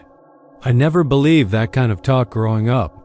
I thought it was the sort of spooky nonsense kids made up to scare each other during campouts and dare games. But I know better now. I saw those lights myself, and I saw what walked between them. I first noticed them the summer I came back to Barrett Hollow to take care of my father's affairs. He'd passed quietly in his sleep, and I hadn't been home in almost 15 years, so the house felt like walking into a memory that had turned yellow and soft around the edges. The paint was peeling, the refrigerator hummed like it was on its last leg, and the dust on the windowsills could have been swept with a shovel. I wasn't planning to stay long, just sell the place, sign off on the paperwork, and head back to Austin, but I needed time to go through his things, and the nearest motel was filled with oil workers on some job up near Delmore. So I stayed. On the third night, I couldn't sleep. Maybe it was the quiet, or the way the house settled like it was breathing in the dark. I found myself walking out onto the back porch around 2 in the morning, just watching the sky, which had that thick, low-cloud look like it was holding something back. That's when I saw it, the faint orange flicker of light deep in the bite. Pines across the field behind our house. Not just one, but several, like a procession winding between the trees. At first, I thought it might have been kids screwing around with lanterns or flashlights, but the lights weren't moving like handheld torches. They drifted slow and smooth, never jerking, never stopping, and they floated just above the ground. Too steady for someone walking on uneven forest floor. They made no sound, no crunch of leaves or snapped twigs. Just light. The field used to belong to old Mr. Keene, but his barn collapsed back in the 90s and no one ever rebuilt it. Beyond that was the Grove Widow's Pine, and somewhere in its center, the cemetery. I remember going there once as a kid, maybe 11 or 12, on a dare from Tommy Rawls. We only made it to the first few headstones before we heard something that sounded like whispering in the trees and bolted. No one ever mowed the grass. Out there, no one trimmed the trees. It just kept swallowing itself. By morning, the lights were gone. I asked around at Edna's diner the next day, mentioned seeing something strange in the woods, and the conversation turned to stone. I mean that literally. Folks froze. Edna herself stopped wiping the counter and just gave me this long, careful look like I'd stepped on sacred ground. She told me not to go near that place after dark, that the lights in Widow's Pine had been seen for generations. Always the same color, always the same slow drifting, never any source, never any explanation. She said one man, a fool named Riley Finch, once tried to follow them. Disappeared in 1967. All they ever found was his hat snagged on a low branch and drag. Marks through the needles leading toward a sunken grave that hadn't been there the day before. That night I stayed up late again, sitting on the porch with a thermos of coffee and a camera, thinking maybe I could catch them on film. I'm not one of those ghost hunting types, but I figured if there was a rational explanation, maybe swamp gas, headlights from a road I couldn't see, some kind of wildlife, I'd see it through the lens. Around 2:11 a.m., the lights came. Back, 4 of them. They hovered just outside the edge of the pines, like they were watching me. My camera wouldn't turn on. Dead battery, though I'd charged it the night before. I grabbed my phone, same thing, black screen. I couldn't even get the flashlight to flicker. It was like something was pulling the power right out of the air. That's when I heard the footsteps, slow, crunching, coming from the field. But the lights didn't move. They stayed floating, calm as ghosts, while something heavy and limping stepped closer. I don't scare easy, but I went inside and locked the door, and I slept with a kitchen knife on the nightstand like I was 10 years old again. The next morning, I walked out to the edge of the field. There were no boot prints, no animal tracks, but I saw something else small. Impressions in the tall grass, like someone had been dragging a heavy bag behind them. The trail ended at the tree line, and beyond that, widow's pine. I should have left then, but I didn't. I don't know why. Maybe because I needed to know if the stories were true, or maybe because something out there wanted me to stay. 2 nights later, I couldn't take it anymore. I grabbed a flashlight, a fresh battery pack, and headed toward the grove. The lights had returned again, same place, same slow drift. As I stepped into the trees, the air changed. It was colder, but not in a natural way. More like the cold you feel when you're being watched. I followed the lights. They didn't move away, they waited for me, like they wanted me to keep coming. I passed broken headstones, some so old the names were just weathered divots in the rock. Others looked freshly carved, though no one had been buried here in a century. I saw one with my father's name on it, same middle initial, same birthday. I touched it. The stone was warm. The light started moving again. Deeper now, winding through the graves. Toward the center of the cemetery where a stone arch stood, half collapsed, with rusted chains hanging from either side. I ducked through, and suddenly I was in a clearing that hadn't been there before, wide and perfectly circular, with 20 or 30 grave markers forming a ring around a single dark pit in the center. The lights circled it like fireflies. And then they stopped.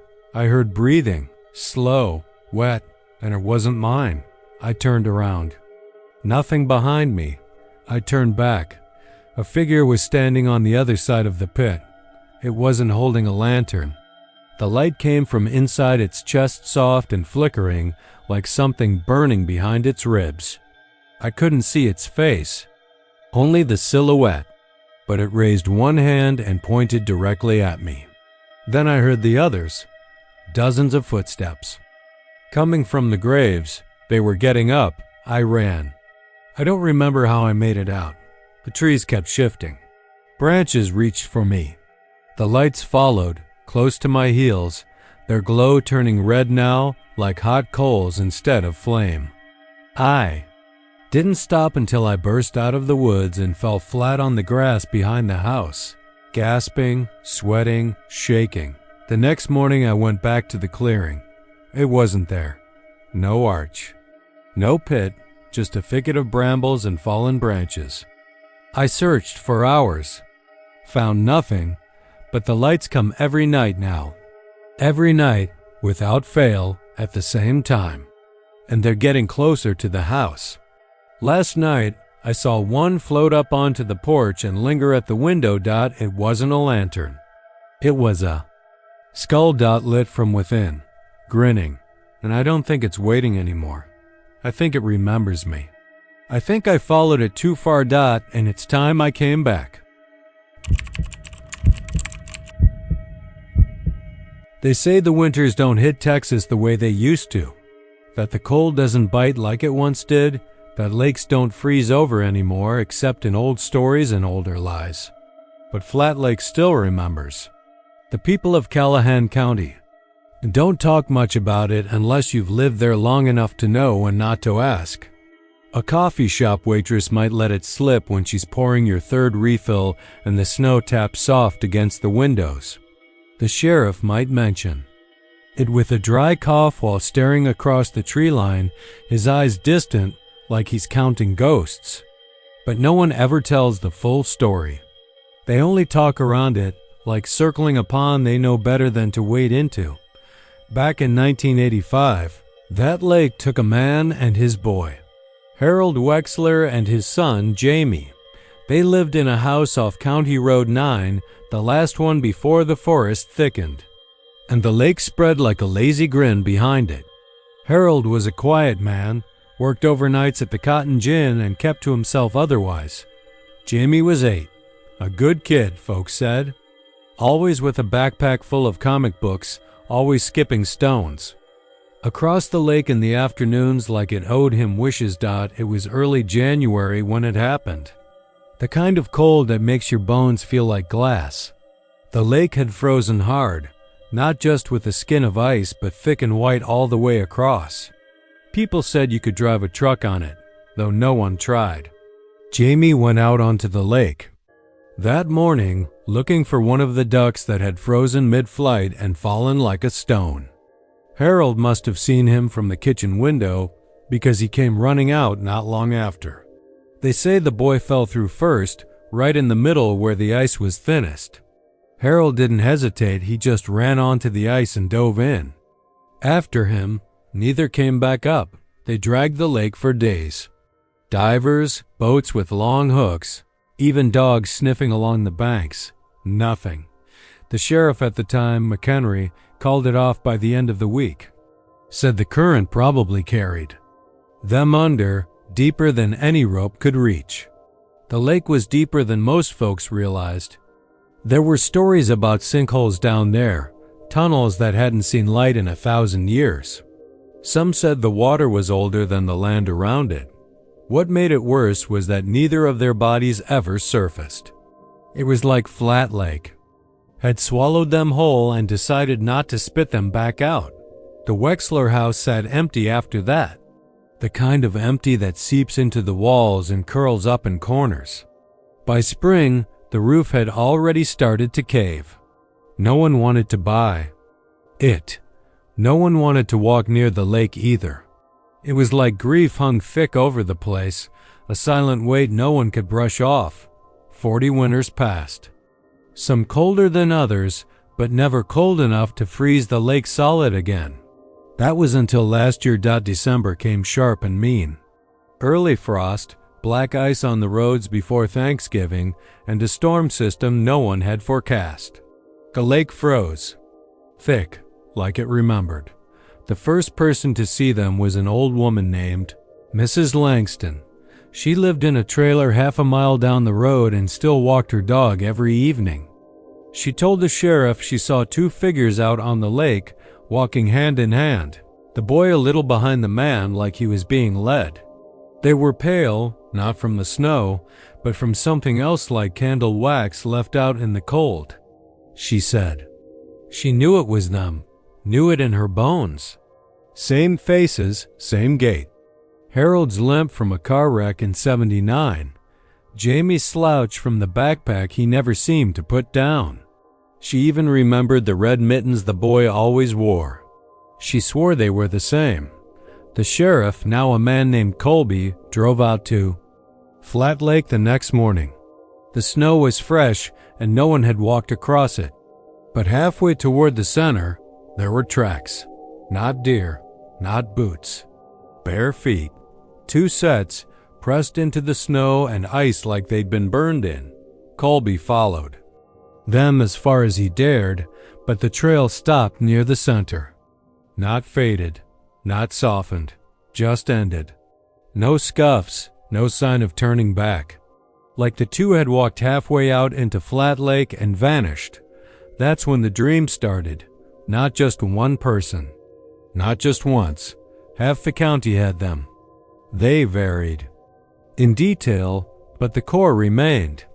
A man and a boy, dripping wet, knocking on doors. Always at night. Always asking the same thing. Have you seen our house? Some folks said they opened their doors in the dreams. Said they followed them down driveways that stretched too long, over fields that didn't belong there, into woods that hadn't existed in years. And every time the lake appeared, flat, frozen, moonlit, and the man would point toward the middle. One woman woke screaming, her bedsheets soaked through as if she'd slept underwater.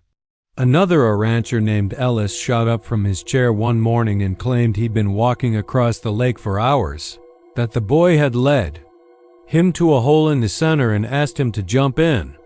Ellis never came back to town. Left a note. Said the lake remembered, and now so did he. The thing is, people started seeing more than just footprints.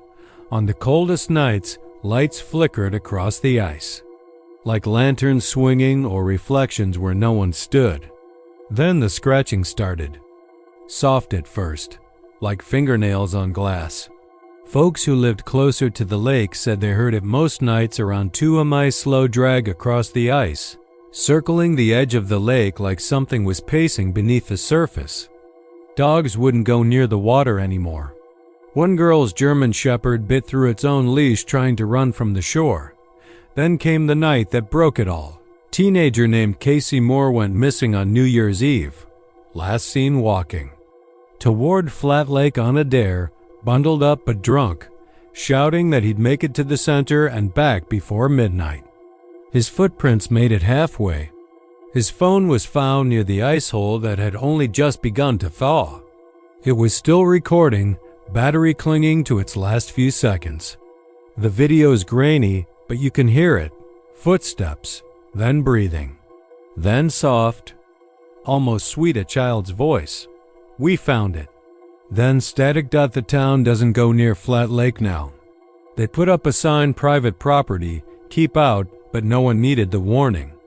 Every winter since, even if the ice doesn't come, the dreams do. The knocks, the whispers, the scraping. One man swears he saw Harold standing in the reflection of his bathtub. Another said Jamie followed him into the garage, smiling, his red mittens dripping as he reached for the chain on the light. They buried empty coffins for the Wexlers. But the truth is, Flat Lake never let them go. Whatever's walking across that water when it freezes, it's not looking for help. It's looking for the way back. And it knows you're watching. They say Black Hollow got its name because sunlight doesn't reach it, not properly. The trees are too thick, the clouds too low, and even in July the mornings feel like November. The town doesn't appear on many maps, and if it does, it's a misprint or a faint smudge at the edge of a county line where the roads run out and the woods begin. I first passed through in the fall of 1998, working a delivery route that took me across the backroads of East Texas, just south of Nacogdoches, and too far north to be in the reach of Beaumont sprawl. My truck broke down right outside a mile marker that had no number, only a rusted pole with paint so faded it looked like blood diluted in rain. I walked 3 miles into Black Hollow. I didn't mean to. I only wanted to find a phone or a mechanic. But the only place I saw with lights on was an old gas station with a busted Texaco sign that swung and creaked even when there wasn't any wind. The man behind the counter looked like he'd been poured out of the same decade as the station dusty, slow-moving, eyes that had seen too much. He pointed behind the store, down a road that wasn't paved, toward a small general store where Joe might have a phone I could use. I thanked him, and as I turned to leave, he said, "If you hear the bell, don't stop walking." I didn't ask. Something about the way he said it made me think twice. You know when someone warns you, not because they're trying to scare you, but because they're tired of burying strangers. That's what his voice felt like. It was nearly 3 a.m. when I heard the bell for the first time. It was faint, like the metal had rusted so far through that it could barely hold itself up. But it rang once, then twice more, then paused. Then a third time, louder, with a long quivering moan that settled into the air like fog. I stopped in the middle of that dirt path and turned around, expecting maybe some farmhouse was nearby, or a clock tower, or a church tucked away behind the trees, but there was nothing. I picked up my pace. Joe didn't answer his door, if he ever existed at all. The general store looked abandoned, windows broken, shelves caved in like someone had stomped through looking for something not food. I found a cot in the back and laid down, too tired to think, but too alert to fall into anything. Deeper than a nervous doze, that bell rang again the next night. I wasn't asleep when it started. 3:33 a.m. on the dot. There wasn't a sound in the world otherwise. No dogs barking, no cicadas, not even wind through the pines. Just that bell cracked, high-pitched, and wrong. Bells are supposed to sound hopeful, bright even when they're solemn. This one sounded like metal screaming through a throat full of smoke. I followed it. I don't know why. Maybe something pulled me, maybe I'm just stupid.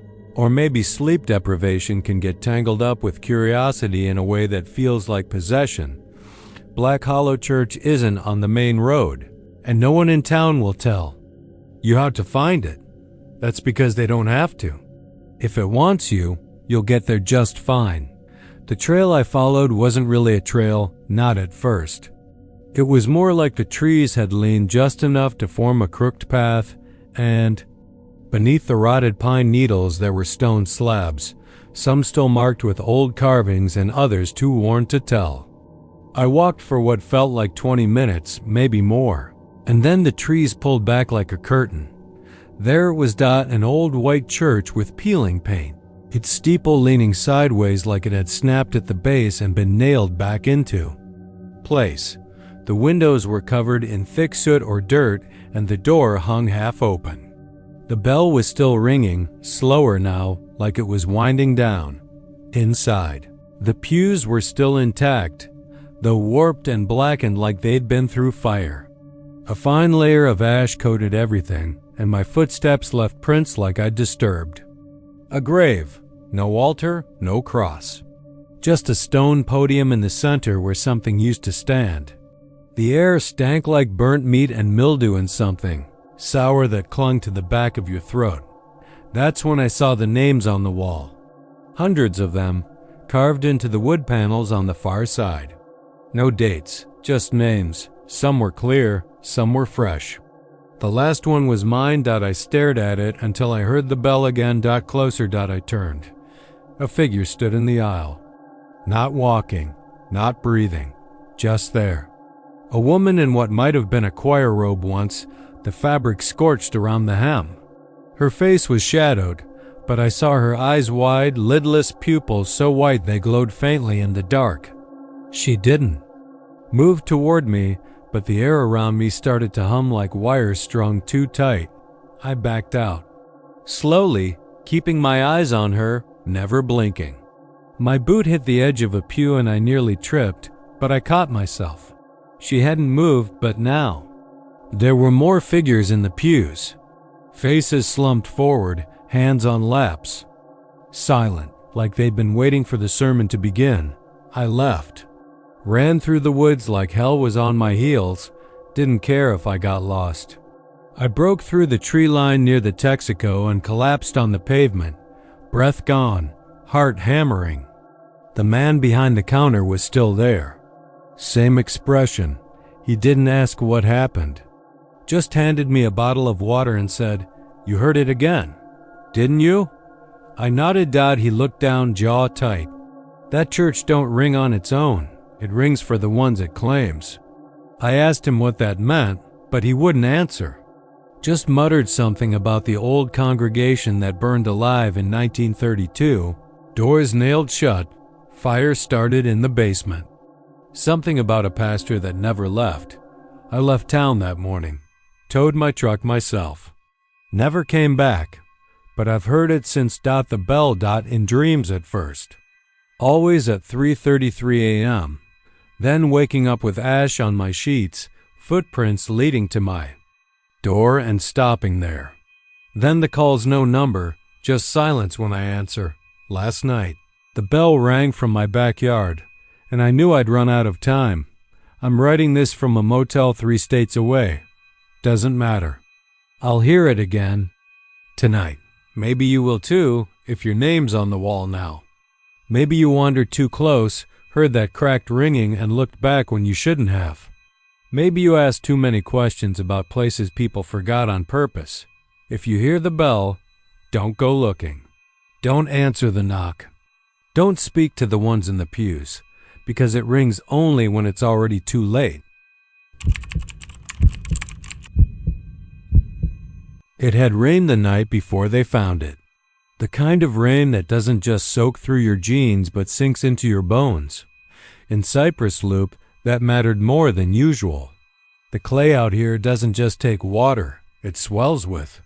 It breathes with it. And when it gives it back, it gives it slow. The grave was at the far end of the cemetery, behind the old pecan trees, where the grass dies off and the weeds stand guard like they're keeping secrets. It was too neat. The mound too fresh. No tracks, no tire marks, no spade cuts in the dirt. Just a clean oval of turned earth, like it had been exhaled out of the ground rather than dug into it. Jimmy Redfield found it. Jimmy wasn't all there anymore, not since the war and not since his wife passed last spring. Most folks in Cypress Loop waved kindly at Jimmy and kept walking. He spent his days wandering the outskirts, talking to the crows and checking the old cemetery fence line. He called it his patrol. Said the dead liked to know someone still cared. When Jimmy saw the grave, he stood staring at it for nearly 15 minutes. He later said it wasn't the dirt that bothered him, it was the smell. Not rot, but something colder. Like a basement that had never seen sunlight. Like something old waking up. He got the sheriff like any good citizen would, and by noon there were 6 men and a backhoe standing over it, scratching their heads. Sheriff Donovan didn't like things he couldn't explain. He was a straight shooter, practical, and old enough to remember when the town still had 2 hardware stores and a movie house. He'd seen pranks, sure. He'd seen graves dug by teenagers, and even once by a pair of drunk idiots who thought they were ghost hunting. But this wasn't that. The grave was too deep, too symmetrical, and most importantly, too silent. No rustling leaves, no bird song. Even the wind seemed to stop at the edge of the plot. They opened it just before sundown. That was mistake number 1. They expected a coffin. Maybe empty, maybe not, but what they found was something else.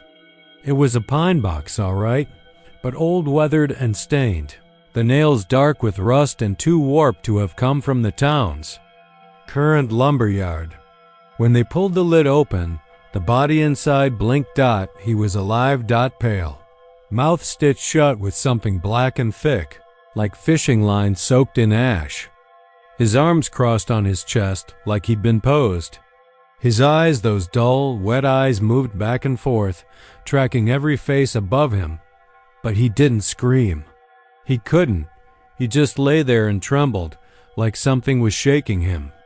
From the inside, they rushed him to the clinic. Sheriff Donovan told the gravediggers to cover it back up for now. "We'll deal with the weird after we deal with the living," he'd said. But that night, the man was gone. Nurse Ellie had been on duty. She swore she didn't take her eyes off him. Said she was sitting right there, reading her book, when she heard a sound like fingernails tapping glass. And when she looked up, he wasn't in the bed anymore. No blood, no footprints. Just the faint outline of a handprint on the window on. The outside word spread quick. Cypress Loop doesn't do secrets well. By morning, folks were locking their doors in broad daylight. Fathers told their kids to stay inside. Old ladies double-latched screen doors that had hung open for 20 years. Because the next day, there was another grave. This one wasn't in the cemetery. It was in the backyard of a house that hadn't had a resident in over a decade. And just like before, it was neat, fresh, damp, and inside another living man. Young, this time. Wide-eyed and gagged with dirt-stained cloth. When the deputies pulled him out, he flailed like a drowning man, clutching at the air like something was still dragging him down. His fingernails were bloodied, and his wrists had bruises that looked like handprints. He didn't speak English. The translator they brought in from Austin said he was Honduran. Said he'd been trying to cross the border.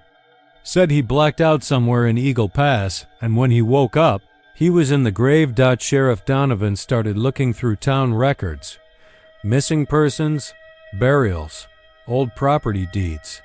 He called in favors from the county and pulled maps from before the town even had streetlights.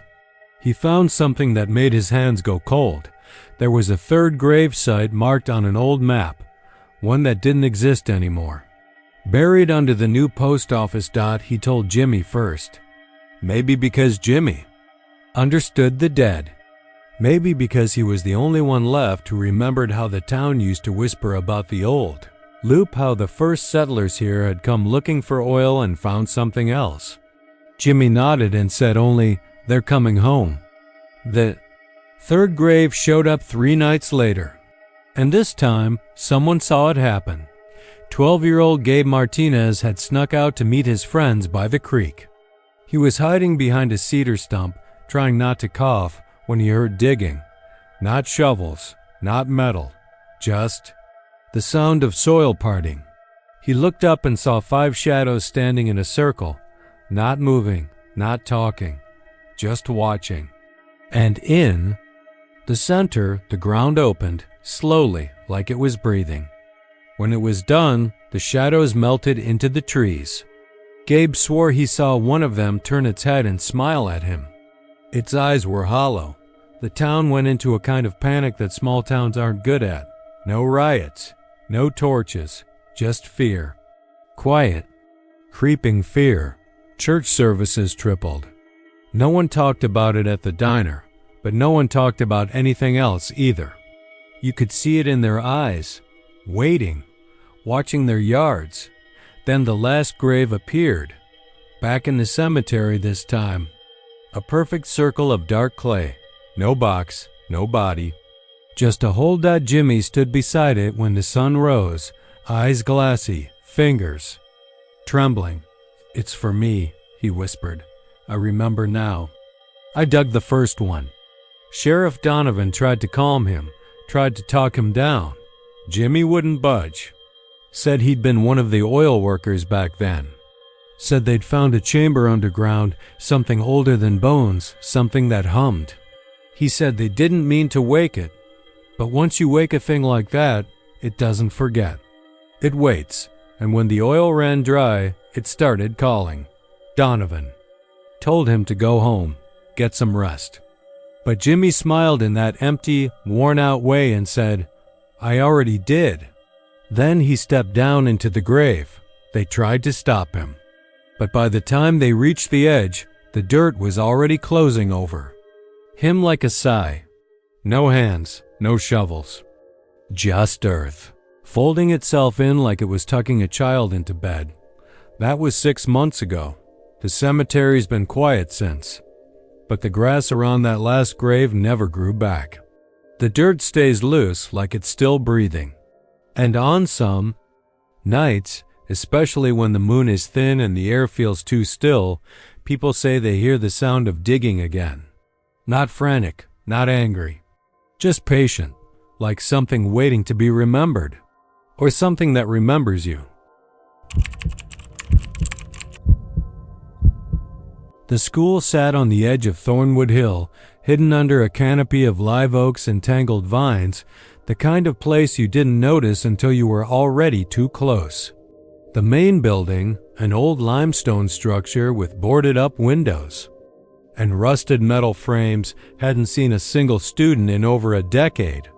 They closed it down after the gas leak, or at least, that's the version most people could repeat without shifting uncomfortably. That morning, 12 kids and a janitor had been taken to the hospital. 6 of them never came out. The others weren't right after. Some stopped talking altogether. One tried to hang himself with a jump rope during recess a week later. One just wandered into the woods behind the gym and was never seen again. The rest of the school year was canceled. By fall, Thornwood Elementary was shuttered and left to rot. I moved to Thornwood Hill a year ago. I didn't grow up here. I didn't know about the school or the gas leak or what people whispered behind closed doors. I just saw a quiet Texas town with cheap property and a place that felt isolated enough for me to write without distractions. I was coming off a divorce, a dead-end editing job in Dallas, and more nights than I care to remember sitting alone on my porch wondering where the hell the time had gone. The house I bought was at the bottom of the hill, close enough that I could see the old school building if I stood on my back steps. I didn't think much of it at first. Just another relic. Another place left behind. It was a Tuesday when I first heard the bell. I just poured my coffee and stepped outside to feed the stray tabby that kept showing up on my porch. The sun was low, burning off the morning fog, and the cicadas were still half asleep. Then, cutting through the silence, came the sound, sharp, metallic, unmistakable. A school bell. Not a chime or a recording, but a real, mechanical bell. The kind that swings on a wheel and clangs in your teeth. It rang once, then twice more in quick succession. 7:45 a.m. on the dot. I checked my phone. The time matched. I just stood there, blinking in the sunlight, coffee forgotten, staring up toward that forgotten husk on the hill. I asked my neighbor, Mrs. Kendrick, about it later that day. She was in her 80s, had lived here since before the school was built. She blinked at me for a long second when I brought it up, her lips tightening. "It still does that sometimes," she said finally. "Ain't nobody figured out how. Power's been cut since '09. Town doesn't talk about it. You'd be wise to do the same." When I pressed her, she shook her head and changed the subject to church bake sales and arthritis. The message was clear, but I couldn't let it go. The next morning, I set my alarm for 7:30 and climbed the back hill through dew-soaked grass. By the time the sky had begun to lighten with that eerie pink-orange haze, I was crouched in a ditch near the outer fence of the schoolyard. The fence was chain-link, topped with rust and sagging in places. Beyond it, the courtyard was overgrown. The blacktop cracked and veined with weeds.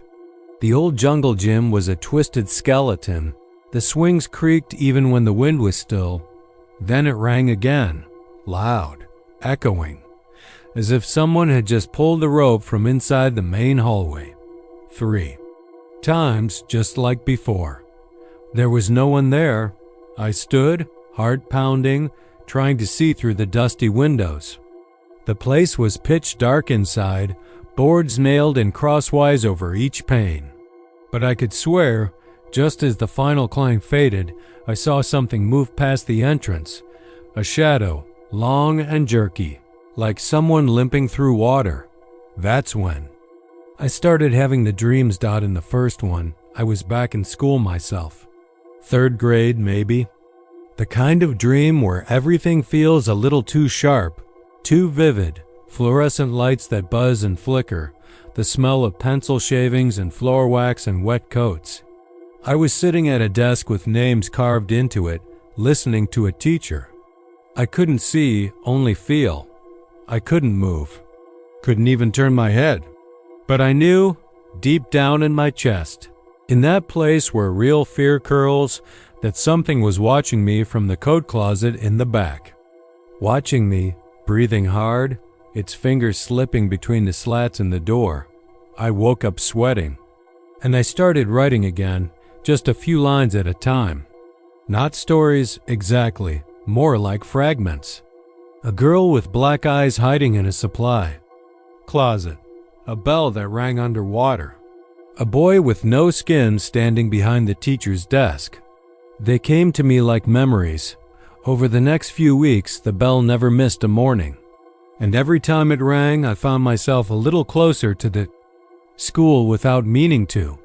One morning, I woke up standing at the bottom of the hill, barefoot, my solace covered in mud. I had no memory of leaving the house. Another time, I found my car keys in the grass by the rusted flagpole. I stopped drinking. I locked my doors at night. I left the lights on. It didn't help. Then, one morning, the bell rang 6 times. That had never happened before. And this time, when it finished, I saw something crawl out of the main doors. Not walk, not stumble, but crawl, like it was dragging itself across broken glass. It was small, maybe the size of a child. But it was Wrong. Too thin. Limbs bending the wrong way. It didn't have eyes, not really. Just two dark sockets that seemed to stretch too far, like someone had taken a chisel to a porcelain doll. It didn't see me. Or maybe it did, but didn't care. It dragged itself across the courtyard and disappeared behind the gym. I didn't sleep that night. The next day, the bell didn't ring. I waited. Watched the hill for hours. Nothing. That silence lasted for 3 days. Then, at 2:17 a.m. on a Saturday, it rang 12 times in a row. I sat bolt upright in bed, the sound rattling the window panes. And then I heard something far worse. Children's voices. Dozens of them. Laughing, screaming, running down the hill. I locked my door. I turned off the lights. I held my breath. And I waited, but nothing came. By morning, I couldn't take it anymore. I packed a duffel bag, got in my truck, and drove into town. I found the records office, banged on the glass until a sleepy clerk let me in. I told him I was a freelance reporter writing about old Texas schools, and I needed everything they had. On Thornwood Elementary, he raised an eyebrow, but he printed off what I asked for. The gas leak story was real, mostly. But there was more. The day before the gas leak, a substitute teacher had gone missing. Her name was Lydia Myers, 26, former special ed teacher in Abilene. The parents complained she was too strict, too cold. Some said she locked kids in closets when they misbehaved. One boy told his mother she made them sit in the dark and listen to the bell until they were quiet. The day she disappeared, her car was still in the lot. But no one ever saw her leave. They never found her body. When the school was cleared out and sealed, no one bothered to look inside the walls. At least, not officially. 2 weeks later, I went back up the hill with a crowbar and a flashlight. It was almost dawn when I got inside. The lock on the gym door was rusted through. I walked through the echoing corridors, past murals of smiling children with peeling faces and slogans about kindness curling off the walls like dead leaves. The air was thick, sweet with mold and something else. I made my way toward the bell tower, which sat above the admin offices. The ladder leading up was covered in grime and rat droppings. I climbed anyway. At the top, I found the mechanism still intact, gears, a pulley, a cracked rope still tied to the bell. No power, no electronics. But that wasn't the worst part. The worst part was the ring of tiny handprints smeared across the wall in something dark and flaking. Hundreds of them. And at the center of the room, a child-sized desk, perfectly clean. Sitting upright behind it was a corpse, half mummified, dressed in a faded red cardigan, eyes wide open, mouth sewn shut. Pinned to the chest was a laminated name tag. Miss Lydia. I turned to run. I made it 2 steps before the bell rang once, without touch, without wind, so loud it nearly knocked me down the ladder. The corpse didn't move, but I swear I saw her lips twitch. Just slightly. I haven't been back since, but every morning without fail, at exactly 7:45 a.m., the bell still rings in Thornwood Hill. And now, sometimes, it rings for me. It started with the Patterson girl, 15 and quiet, the kind of child who kept her head down at the bus stop and always smelled faintly of old books. One morning in late September, she told her mother she heard breathing behind her bedroom. Wall, not rats, not wind. Breathing, like someone exhaling slow and steady just inches from her ear. Her mother, worn out and distracted, said it was probably the neighbor's dog scratching or the water heater groaning. That was the beginning. That's when Hollow Rock should have listened. The town was built fast and cheap after the oil boom. In the 70s, every house in that little cul-de-sac development cut from the same mold. Sheetrock walls, fiberglass insulation, thin wood beams, and lots of corners where sound could hide. They didn't think about that kind of thing back then. Didn't think about how a place might hold on to things, especially when those things aren't supposed to be there, especially when they breathe. Within 2 weeks of the Patterson girls' whisper, other folks started noticing the same thing. At first, just at night, a low, nearly imperceptible hush behind the drywall. Sometimes it was slow, like someone sleeping behind the walls. Sometimes it would quicken, like the invisible thing was scared or angry. The Dobbins boy said it sounded like someone panicking, gasping to get out. He ran out of his room crying and refused to go back in. His father, a bitter drunk who worked nights at the feed store, told him he was being soft and nailed the door shut to teach him a lesson. That night, the boy screamed for 4 hours straight. When his mother finally forced the door open with a tire iron, he was curled up in the farthest corner, eyes wide, fingernails bloody from scratching at the floor. He couldn't speak for days. When he finally did, he said they touched him through the wall. After that, people started cutting into the sheetrock. You'd think a rational person would call a pest control guy or maybe an electrician, but these folks weren't acting rational anymore. Something about the sound, the steady sighing, the muffled thumps, the subtle shifts of pressure against the walls, it did something to them. It made them obsessed.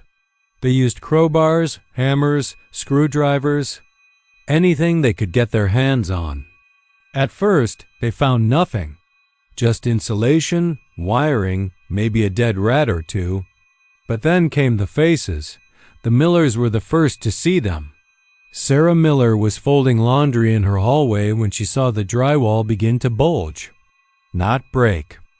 Just gently push outward, as if someone on the other side was pressing their forehead against it. She called for her husband, but by the time he got there, it had smoothed out. Later that night, when she walked past again, she saw it. An impression of a face, not quite human. The proportions were just slightly wrong, the eye sockets too. Large, the mouth stretched wide as if it had been screaming for a very long time. The skin of the wall pulsed slightly, like lungs expanding. Sarah dropped her glass of wine and ran. The sheriff got involved around then.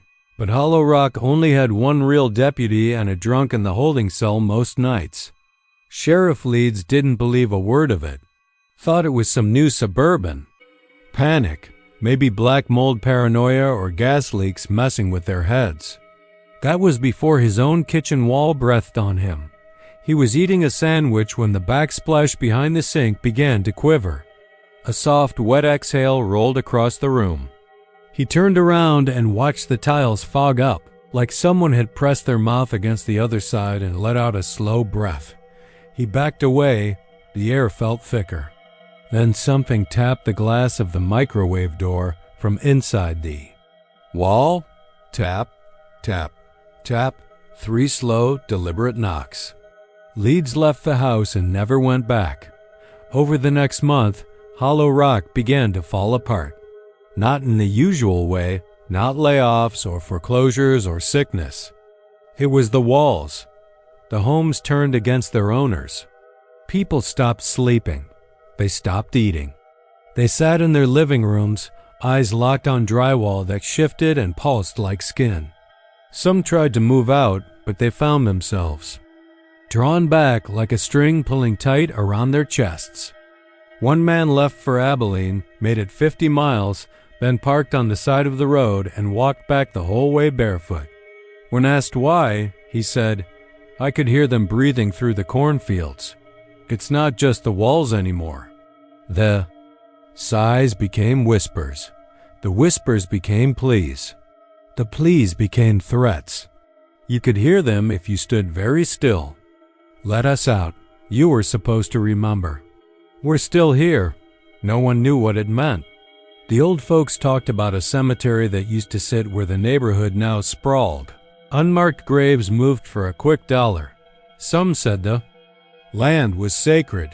Others said it was cursed. But the developers never checked. They just paved it over and slapped up houses. The kind with thin walls and no soul. One by one, the faces became hands. They didn't just press now, they pushed. Fingers began to emerge, stretching the drywall into unnatural shapes. You'd walk into your den and see the curve of a knuckle rising from the wall. Someone reached out of a nursery wall and wrapped cold fingers around a crib leg. A woman in Hollow Rock's north end said she woke up with white plaster fingerprints bruised into her ankle. She moved in with her sister. Her old house burned down 3 nights later, but the firefighters swore there were no flames, just smoke, a lot of it. And a sound, they said, like someone sobbing from inside the walls. By Thanksgiving, the town was half empty. But the houses didn't stay dark. Lights flicked on in the windows. Shadows moved behind drawn curtains. One teenager, daredevil that he was, went inside an abandoned home on a dare. His friends said they waited outside for hours. He never came. Back out. When the sheriff finally opened the door, the house was empty. But all the walls were covered in faint outlines of hands pressed outward, dozens of them, child-sized, some missing fingers. Some pressed face-first. No one builds homes in Hollow Rock anymore. The real estate listings don't mention it. The maps don't mark it, but the houses are still there, quiet now. Sleeping. You can still drive past if you take the wrong turn off 281 near the old quarry. You'll know you're close because your ears will pop and the air will start to feel thick like walking through water. And if you park and roll down your window, you might hear it sighing. Soft and rhythmic. Inhale. Exhale. 1,000. Buried lungs pressed against plaster. They don't scream anymore. Screaming takes too much energy. They just breathe, waiting. And if you listen too long, you'll start to hear them whisper. You'll wonder what's behind your own walls. You'll lie awake at night, staring at the paint, straining to hear something just beneath the surface. And maybe, just maybe, your walls will sigh back. It always started with the wind, but not the kind that moved trees or rattled signs. It was quieter than that, almost like breath. People in Granger's Hill used to say it was the breeze coming down from the basin, stirring up dust behind the feed store, maybe picking up old hay or sweeping through the cracks in the concrete. But if you were standing out there in the dark real still, like Billy Creel had been that October night in '94, you'd know it wasn't the wind. You'd know it was whispering. And worse, you'd realize it was whispering to you. Billy had worked at the Granger's Hill Co-op for 12 years when he started hearing the voices. He wasn't drunk. He wasn't crazy. He just stayed late that Monday because the feed bags hadn't been stacked properly and the manager, old Clem Roberts, had started cracking down about safety after that girl got her foot crushed under the pallets. So Billy was out there after dark, dragging 50-pound sacks of cracked corn across the loading dock when he heard it dig. He'd stopped, one hand on a burlap sack, his fingers tightening around the edge like the voice had spoken into his hand. He turned, expecting someone, maybe Clem, come back to bark orders, but there was no one. Just the back lot, the busted fence where kids used to sneak in for dares, the tree line creeping in close like a watching crowd, and the crooked little shed behind the property that hadn't been opened in 20 years. Then it came again, breathy and soft, but this time from behind his right ear. Dig. Billy didn't sleep that night. Not from fear, though maybe it should have been, but from something like urgency. Like a song stuck in his head, except this one was whispering behind. His thoughts telling him to bring a shovel. It didn't say where, not in words, but every time he closed his eyes, he saw that same patch of ground behind the feed store, just to the right of the old metal barrel full of rusted chain links and wet hay. The dirt there looked the same as. It always had flat, dry, packed down by years of boots, but now it felt wrong. Like it was waiting. By Wednesday, he gave in. Billy came back after hours with a rusted shovel from his truck bed. He didn't tell anyone, just parked off the road and crept through the overgrown lot. The moon was barely a thumbnail. The clouds hung low and yellowed like nicotine paper, and the air smelled like cold oil and old grain. He stepped behind the barrel and jabbed the shovel into the ground. The dirt was looser than it had any right to be. After the second dig, he heard something crack. After the third, the shovel struck wood. He should have stopped, but by then, the whispering had grown louder, more insistent, curling up through the shovel's handle and into his arms. His breath came short, his hands trembled. He scraped away. More dirt until he saw the edge of a lid, not a coffin lid, not exactly. It looked handmade, planks nailed together in desperation. No polish, no handles. Just black wood and a smell that hadn't touched air in decades. Billy didn't open it. He didn't need to. Something moved under it, scratched, shifted. Then came the voice again, not a whisper this time, but a child's voice. "Let me out." Billy ran, dropped the shovel, and took off through the lot like his bones were on fire. He didn't come back to work the next day. Didn't answer his phone. A week later, his truck was found idling on the side of Old Briar Road. Lights on, driver's door open. There were 2 sets of footprints in the frost Billy's boots, and a second, barefoot trail leading back toward Granger's Hill. He wasn't the first. The town didn't talk about the boy who went missing in '72, or the vagrant woman who was found with dirt under her nails and her palms scraped raw, or the 2 hunters from Louisiana who spent one night in their camper behind the feed store and were never seen again. Each time, the stories were different, but always the same ending: a whisper, a compulsion, a hole dug just wide enough for one. Eventually, the sheriff ordered the backlot fenced up.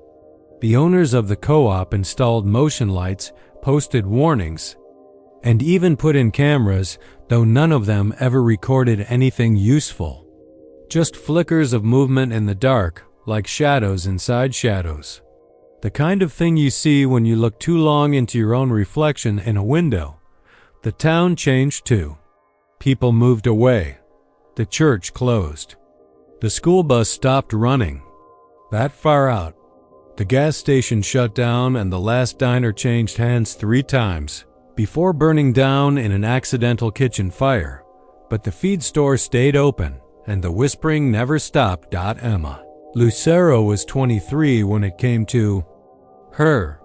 She was new to Granger's Hill, renting a trailer on the edge of the woods, just trying to make ends meet. She worked the register at the feed store, didn't know anything about the stories.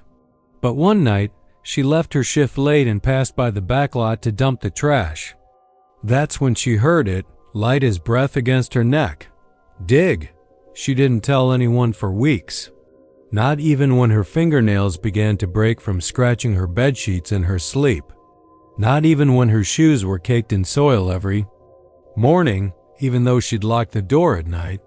She started walking to work with a limp, her knuckles scabbed over. She looked pale, sick, but said nothing. Until the day she brought a trowel from the gardening aisle and disappeared during her lunch break. They found her in the same place Billy had started. The ground behind the barrel was open again, the same plank box half exposed, but this time the lid was off. And it was empty. Emma was never found. People tried to fill the hole, but the dirt never stayed. It sifted away like ash. Every time they buried it, it came back uncovered. And each time, the voices grew stronger, less like whispers and more like a chant. Always the same word: dig. By 2010, the feed store closed.